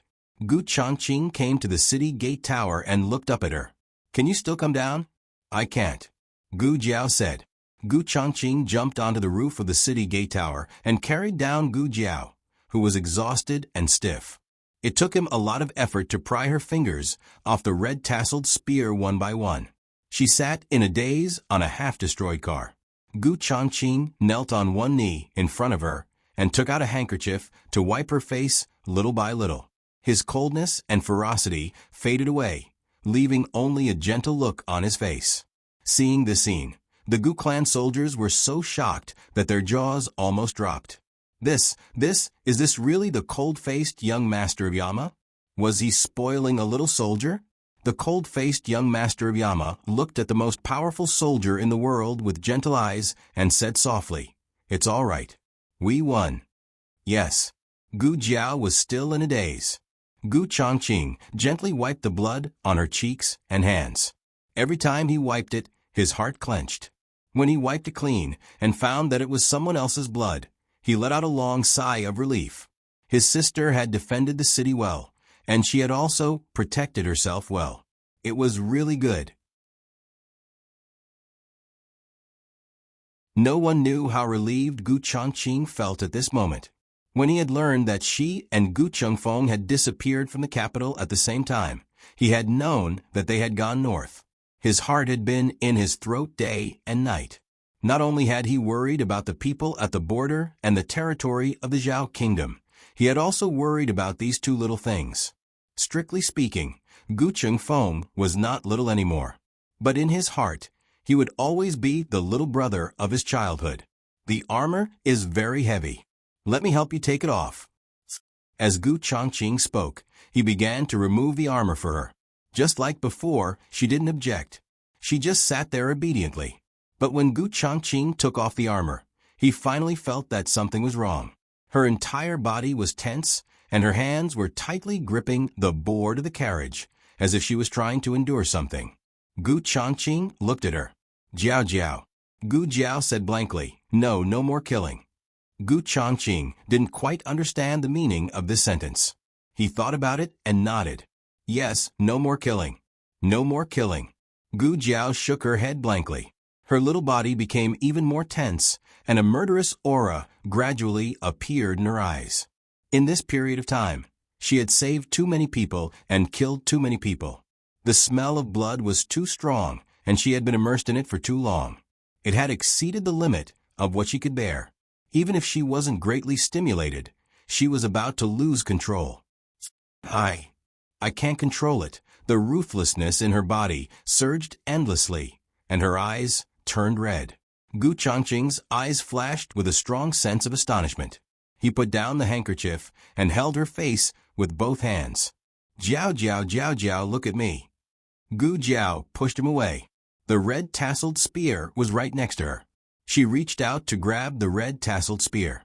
She didn't grab the spear shaft, but the sharp spear head. Gu Changqing's expression suddenly changed. Was she using pain to wake herself up? Because she couldn't kill, she hurt herself first? Gu Changqing quickly stood up and grabbed the spear head before she did. Her hand grabbed the back of his hand. At almost the same time, Gu Changqing reached out with his other hand and hit her sleep acupuncture point. Her eyes closed and she fell into his arms. When Gu Jiao woke up, she was lying in an unfamiliar tent. She blinked and stood in a daze for a while before turning her head to look around. You're awake. Gu Changqing put down the half-read letter in his hand and stood up from the stool. He walked over to the bed, covered with a thick mattress and tiger pelt, and sat down. He reached out and touched her forehead. This is my tent, Gu Changqing said. How do you feel? Gu Jiao seriously felt it and said, very good. The pelt is very warm. She also wanted one later. Gu Changqing, I'm asking about your body. Gu Changqing was amused by her serious and naturally dazed appearance. She had always been calm and self-controlled. It was rare for her to reveal such a childishness. But since she could say something like this, she should be fine. Do you need something? Gu Jiao looked at Gu Changqing. Gu Changqing shook his head and smiled. I'm fine. Gu Jiao, oh, you. Gu Changqing was about to ask her what had just happened, but he swallowed his words and changed his tone. Have you been like this before? Gu Jiao thought about it and finally nodded without denying it. Gu Changqing, often. Gu Jiao shook her head. She sat up and suddenly felt that there was something around her neck. She reached in and took out the little thing. She discovered that it was a small pouch strung with a red string. What is this? She asked. Gu Changqing said, it's a protective talisman. Before I left the capital, Princess Xinyang found me and asked me to give it to you. She said she personally went to the temple to ask for it and told me to put it on for you. After you put it on, your breathing became much more stable. The murderous aura was also gone. Gu Jiao sniffed the protective talisman. There were herbs inside, but it seemed to have been contaminated, so she couldn't smell its original scent. But she felt very comfortable smelling it. She liked it. Gu Changqing looked deeply at his sister. He seemed to understand why Princess Xinyang told him to put it on for her. It was probably to help calm Gu Jiao's mind. It seemed that Princess Xinyang also knew about her situation and cared about her. Gu Changqing asked doubtfully, you know Princess Xinyang? Gu Jiao held the small protective talisman with both hands and nodded. My mother-in-law. Digression. Good. Big brother and mother-in-law both dote on her. Gu Chengfeng, who was lying in the wounded barrack, said, Big brother, do you still remember Xiao Feng from Daming Lake? The latest chapter of this book is not finished yet. For more exciting content, please scan the QR code below to download the app.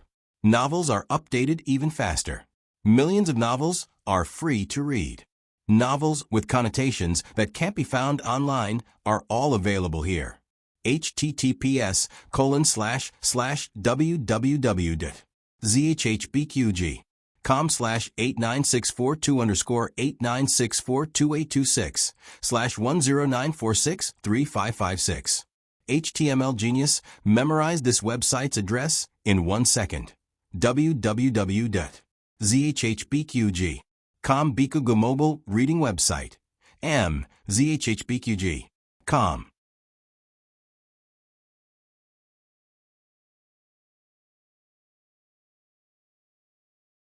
Chapter 502. The latest chapter of this book is not finished yet. For more exciting content, please scan the QR code below to download the app. Novels are updated even faster. Millions of novels are free to read. Novels with connotations that can't be found online are all available here. Her mother-in-law? How could Princess Xinyang be her mother-in-law? Xiao Lulang wasn't Princess Xinyang's son. Princess Xinyang only had one son, Xiaohong. Xiaohong was already dead. Wait a minute. Could it be that Princess Xinyang took Xiao Lulang as her adopted son? Rather than believing that Xiao Lulang was the dead Xiaohong, Gu Chongqing's first thought was to take him in as her adopted son. Gu Chongqing couldn't be blamed for thinking this way. There was a rumor in the capital that Xiao Lulang and Xiaohong looked very similar. Because of this, Marquis Xianping also cared a lot about Xiao Lulang. Could it be that Princess Xinyang saw her son's shadow in Xiao Lulang and decided to take him in as her adopted son to comfort her missing her son? Anyone who knew Princess Xinyang well enough would know that she wouldn't easily take an unrelated person as a substitute for her dead son. However, Gu Chongqing and Princess Xinyang weren't even acquaintances. The only time they spoke was when Princess Xinyang waited at the city gates for Gu Chongqing to give her the protective talisman. And it's good to have a princess mother-in-law. It's good to have a husband. Husband, that's right. His sister had a husband. Gu Chongqing's handsome face suddenly darkened. Your hand. Gu Jiao discovered that Gu Chongqing's left hand was wrapped in gauze. Gu Chongqing came back to his senses and looked at his hand. He said nonchalantly, "It's fine." Gu Jiao couldn't remember what she had done, but in her dream, Gu Chongqing's hand wasn't injured. At least, it wasn't to the point where it needed to be bandaged. So Gu Jiao guessed that his injury might have something to do with her. She really couldn't control herself. "What are you thinking about?" Gu Chongqing looked at her and said with a bit of affection. "It has nothing to do with you. Don't think too much." Gu Jiao paused and said, "If I do this again, you should knock me out earlier. You will be in pain." Gu Chongqing stretched out his other hand and rubbed her head. He pointed at the talisman in her hand and said, "Don't you already have this?" Gu Jiao thought for a moment and said, "That's true." Gu Chongqing looked at her deeply, wondering what she had experienced in the past to end up in such a state. In Jianghu, there was a saying called Qigong deviation. This was a rather exaggerated saying. In fact, it was a physical or mental problem caused by excessive practice of martial arts. Most of them were men of sacrifice. He felt that Gu Jiao was not like that. She seemed to have suddenly lost control and then returned to normal. But it didn't matter. He would find a way to cure her. If 1 month wasn't enough, then a year. If 1 year wasn't enough, then 10 years. If there was no doctor in Zhao, then go to Chun. If there was no doctor in Chun, then go to Shang. "Don't worry," he said softly. Gu Jiao blinked and looked at him. "What are you worried about?" Gu Chongqing said calmly. "I said my hand, don't worry." Gu Jiao said, "Oh." She put the talisman back into her clothes. Thinking of something, she looked around. "What are you looking for?" Gu Chongqing asked. "The small basket," Gu Jiao said. Her small medicine box was inside. "It's in the hands of a soldier called Hu Dongqiang. I said I was your older brother and asked him to give me your things, but he wouldn't." As Gu Chongqing spoke, he sighed helplessly. "I told him that I was the young master of the Gu family army, and that I was personally appointed by His Majesty as a general and commander. He didn't listen to me, so I killed him." Gu Jiao said, "He only listens to me." Gu Chongqing laughed in spite of himself. "Yes, he only listens to you." This girl was quite good at picking people. Gu Jiao's clothes had already been changed by the servant girls sent by the governor's office. She put them on and went to sleep, so there was no need for her to see other men. Gu Chongqing called Hu Dongqiang in. When Hu Dongqiang saw Gu Jiao, he was extremely excited. "Dr. Gu." Gu Chongqing had already gone to the side to read the letter. To be honest, he was quite far from the bed. However, his presence was too strong. Hu Dongqiang almost threw himself at Gu Jiao, but he felt a chill on his back and retreated. He stood 3 steps away from the bed and cleared his throat. "Dr. Gu, are you all right?" Gu Jiao said, "I'm fine. What about you?" Hu Dongqiang held the small basket with one hand and patted his chest with the other. "I'm fine too."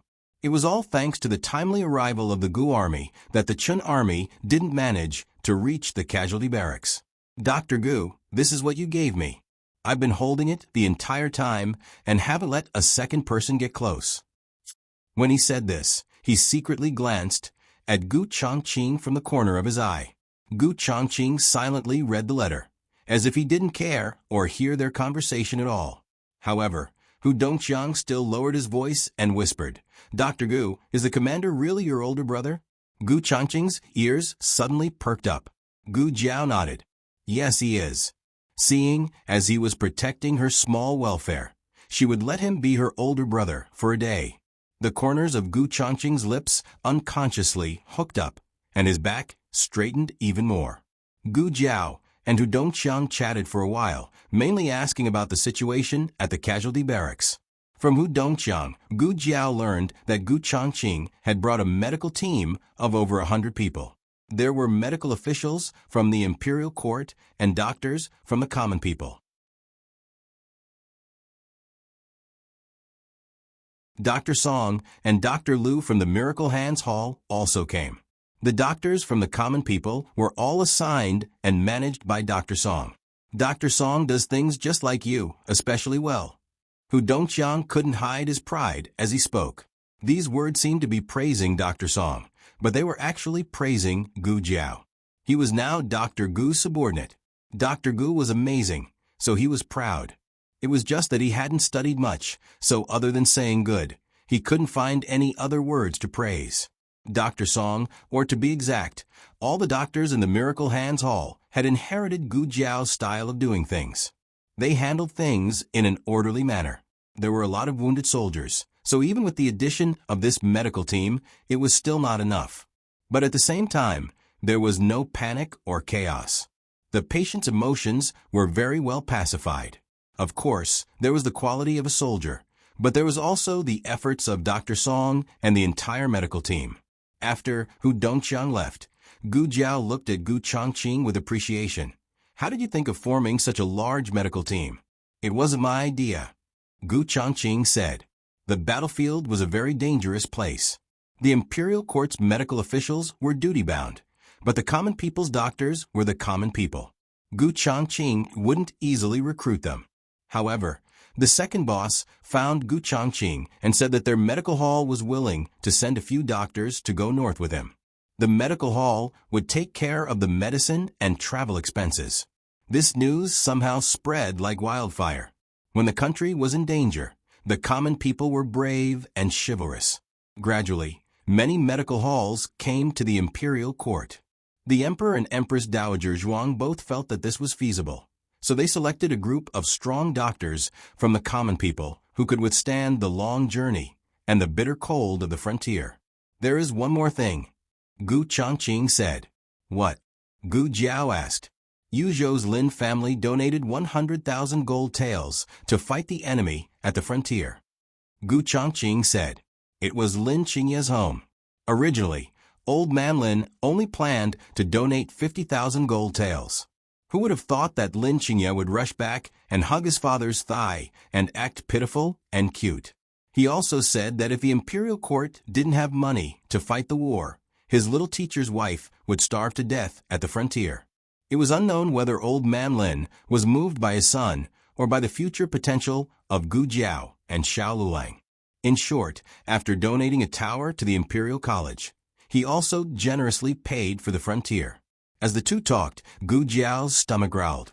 Gu Chongqing hurriedly said, Wait a moment. I'll get you something to eat. Gu Chongqing left the tent. When the cold wind blew, he vaguely felt that he had forgotten something, but he couldn't remember it for a while. In a wounded soldier's tent 100 steps away, Gu Chengfeng was lying on a makeshift bed made of wood. He was bored to death. All the patients in this tent were transferred from the critical camp. Their injuries were basically under control, but they still needed follow-up observation and treatment. There were more than a dozen such beds in the small tent. Gu Chengfeng was lying on the innermost side, and Tang Yueshan was on the other side. Tang Yueshan never expected that he would be lying in the same tent as Gu Chengfeng and inexplicably become bedmates. One of them had his arm, and the other had his leg in a sling. It was very miserable. Soon it was time to eat. The soldiers brought porridge and steamed buns. Tang Yueshan's mouth was almost empty. He frowned and said, "Didn't you order pickled vegetables?" He knew that Gu Changqing brought provisions to the north.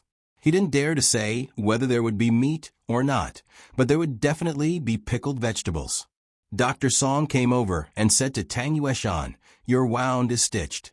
You should eat light food." It was the tone of a doctor to a patient. It was particularly serious, and there was no room for negotiation. Tang Yueshan's face sank, and a strong marshal's aura broke out. "Who gave you the courage to talk to me like this?" Dr. Song was not afraid of force. He said in a neither servile nor overbearing tone, "Dr. Gu." She said that if the patient is disobedient, call her to give the patient 2 injections. Tang Yueshan's arrogance was extinguished. On the other side, his little bedmate Gu Chengfeng also didn't have much appetite.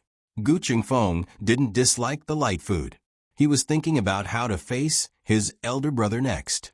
Grandfather didn't seem to have mentioned to his elder brother that he knew martial arts. Even if he did, Grandfather didn't know how high his martial arts were. He thought that he only knew a little bit of martial arts and couldn't be seen in public. Under such circumstances, his elder brother must have thought that he was worried and angry. But then again, his performance in the frontier fortress shouldn't be too bad, right? How fierce he was on the battlefield. The defenders saw it, and so did his elder brother. Would his elder brother look at him in a new light? "Second brother, I used to look down on you. It turns out that you are so capable. I am proud of you." Thinking that his elder brother would praise him like this later, Gu Chengfeng couldn't help but giggle. Tang Yueshan was eating steamed buns and drinking porridge. As soon as he turned his head, he saw Gu Chengfeng giggling and blushing. He was so scared that his hand trembled and the steamed bun fell. Gu Chengfeng began to look forward to his elder brother's arrival. However, he waited from noon to afternoon, and from afternoon to night, but he still didn't see his elder brother. His elder brother must be too busy. Ancient Moon City had just experienced a war, so there must be a lot of things to do. His elder brother must be so busy that his feet didn't touch the ground, so he didn't have time to come here to see him. His elder brother, who was so busy that his feet didn't touch the ground, had already assigned the tasks in an orderly manner. At this time, he was sitting quietly in the tent, listening to his subordinates report on the movements of the Chun army while repairing the broken small flowers on Gu Jiao's red tasseled spear. Digression Little Fong Fong. Hello? The latest chapter of this book is not finished yet.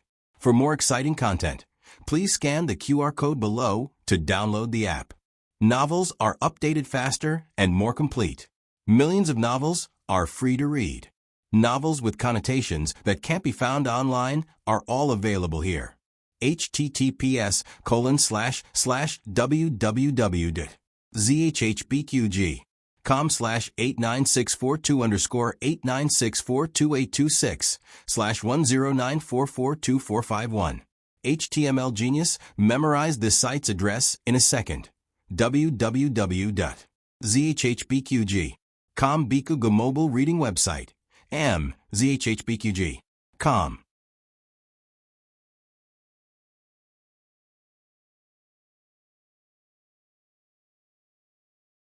Chapter 503. The latest chapter of this book is not finished yet. For more exciting content, please scan the QR code below to download the app. Novels are updated even faster. Millions of novels are free to read. Novels with connotations that can't be found online are all here. At night, Gu Chengfeng didn't wait for his big brother and fell asleep while feeling wronged. Big brother will definitely come to see him tomorrow. The next day, Gu Changqing went out of the city. Gu Changqing went out of the city with Gu Jiao. The crisis in Ancient Moon City had been resolved, but there were still 2 crises waiting for them in the upcoming battle. One was Gu Changqing's legs being cut off, and the other was the annihilation of the Gu army. These 2 matters were actually related. The cause was Lingguan City, which was guarded by the remnants of the previous dynasty. In order to deal with the Gu family army, the remnants of the previous dynasty did everything they could to deal with them. It was unknown where they got an epidemic patient and let him infect the people in the city. After the Gu family army took back Lingguan City, they did not know that a plague had quietly spread in the city. By the time the doctors confirmed that it was a plague, the Gu army had already been infected. This kind of plague was most likely a plague. It had a short incubation period, very fast onset, serious symptoms, and a high mortality rate. The Gu army quickly took measures, but it was still a step too late. A large number of the Gu army were infected. Because they couldn't get proper treatment, hundreds of Gu army soldiers died of illness in the isolated tents every day. In order to completely stop the plague, their bodies could only be burned. Even their ashes couldn't be brought back. Gu Chongqing was plotted against when he was looking for medicine for them. It was a very powerful death warrior. His skills weren't inferior to the Zhao country's Dragon Shadow Guard. But the other party didn't take Gu Chongqing's life. He only cut off his legs. The other party's goal seemed to be to let Gu Chongqing live soberly and painfully. He lost the Gu army, his grandfather, and his younger brother, but he still left Gu Chenglin in his residence. This caused him to live a life worse than death. He wanted to die, but couldn't. He lived forever in the abyss of pain. Gu Jiao seriously thought about it. In order to save the Gu family army, they had to stop the plague from spreading from the source. To avoid Gu Chongqing's tragedy, preventing him from leaving the army to search for medicine was secondary. The most effective method was to find that powerful death warrior and kill him. Gu Jiao didn't know where the man of sacrifice was for the time being, so she had to deal with the plague first. On the way to Lingguan City, the two rode through the snow. Gu Chongqing suddenly turned to look at her. "Your horsemanship has improved."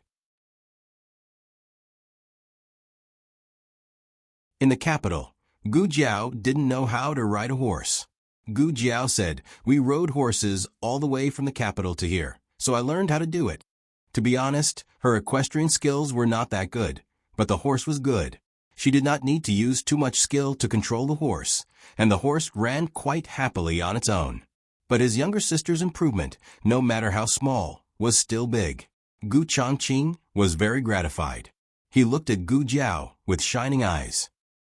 "That's right." Thinking of the purpose of going to Lingguan City, he asked again, "How do you know that there are plague victims in Lingguan City?"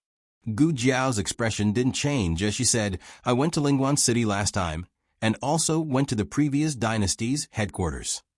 But I know that this information has nothing to do with me going to Lingguan City." Gu Jiao added in her heart. Gu Chongqing naturally filled in the information that she didn't say. Gu Jiao went to the governor's office and eavesdropped on the plans of the previous dynasty's remnants. It had to be said that the Gu father and son were very good at filling in the blanks.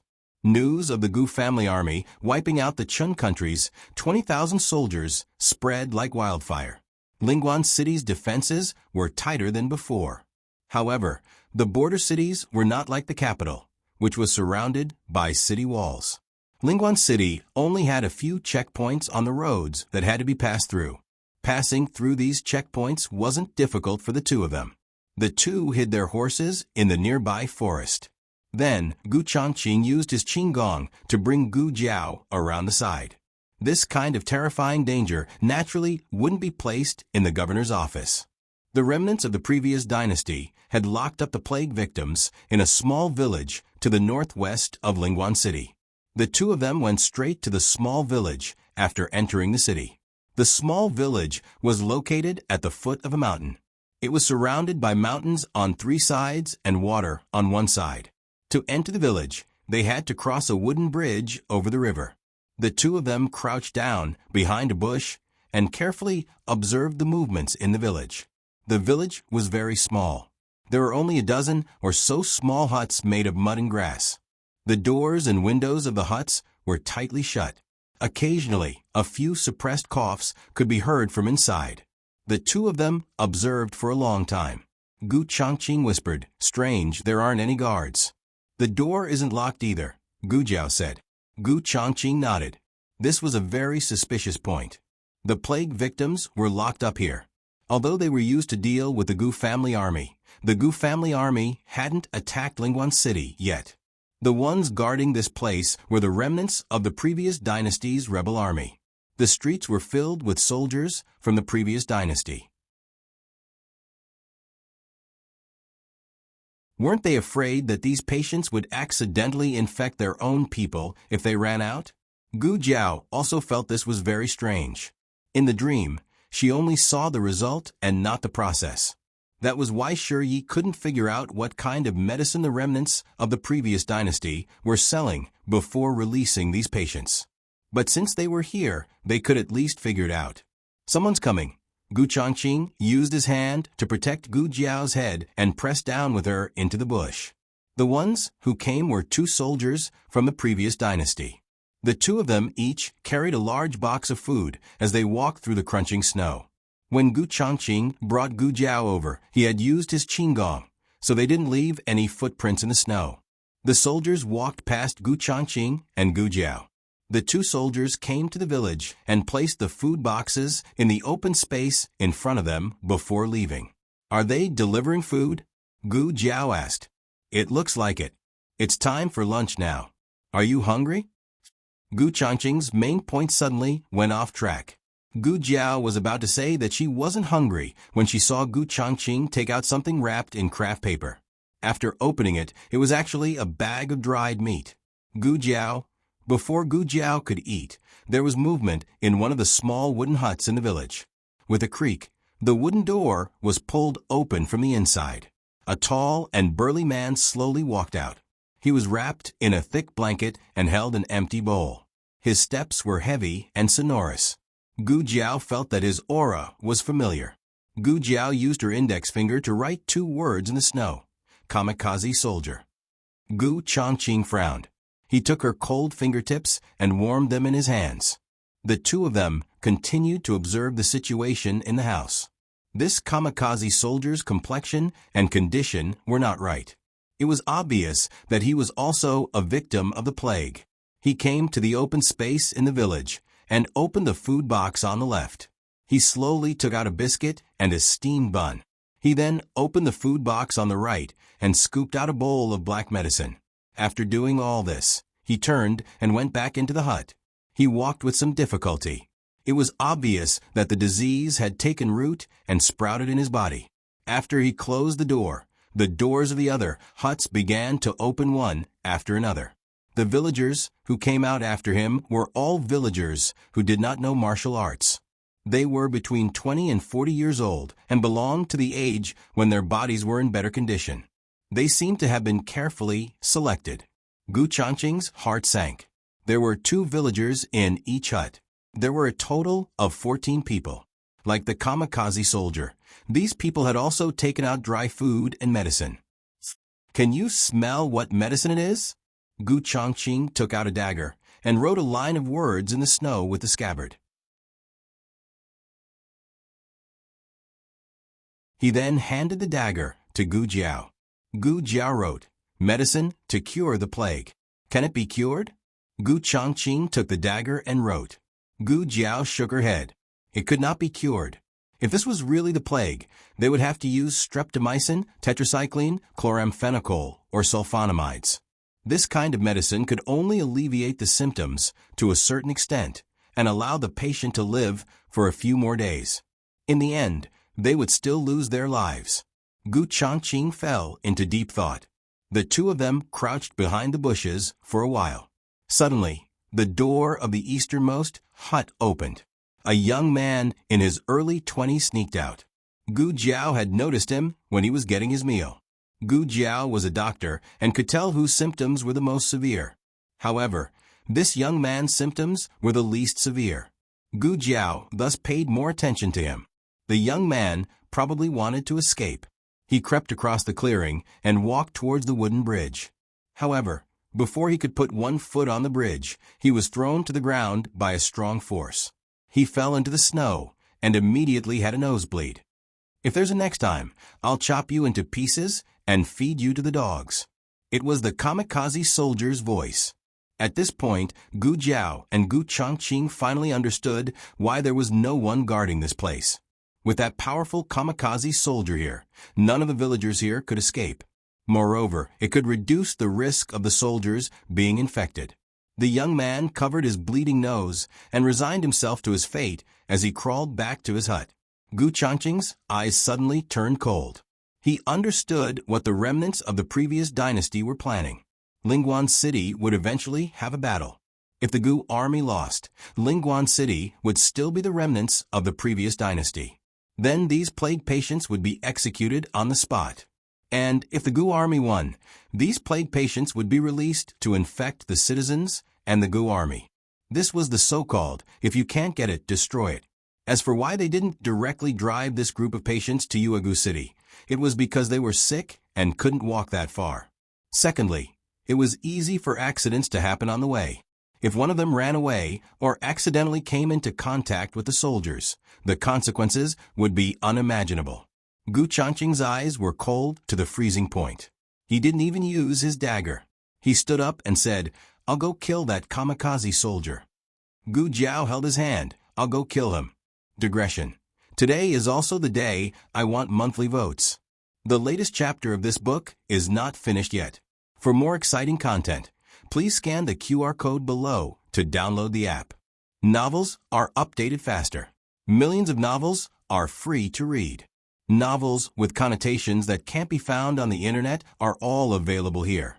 https://www.zhhbqg.com/89642826/1094369998 HTML Genius remembers this site's address in a second. www.zhhbqg.com Biku Go mobile version reading website. zhhbqg.com. You're tuning in to the Echo Reads YouTube channel. Don't forget to subscribe and join us on this journey to catch the most captivating stories.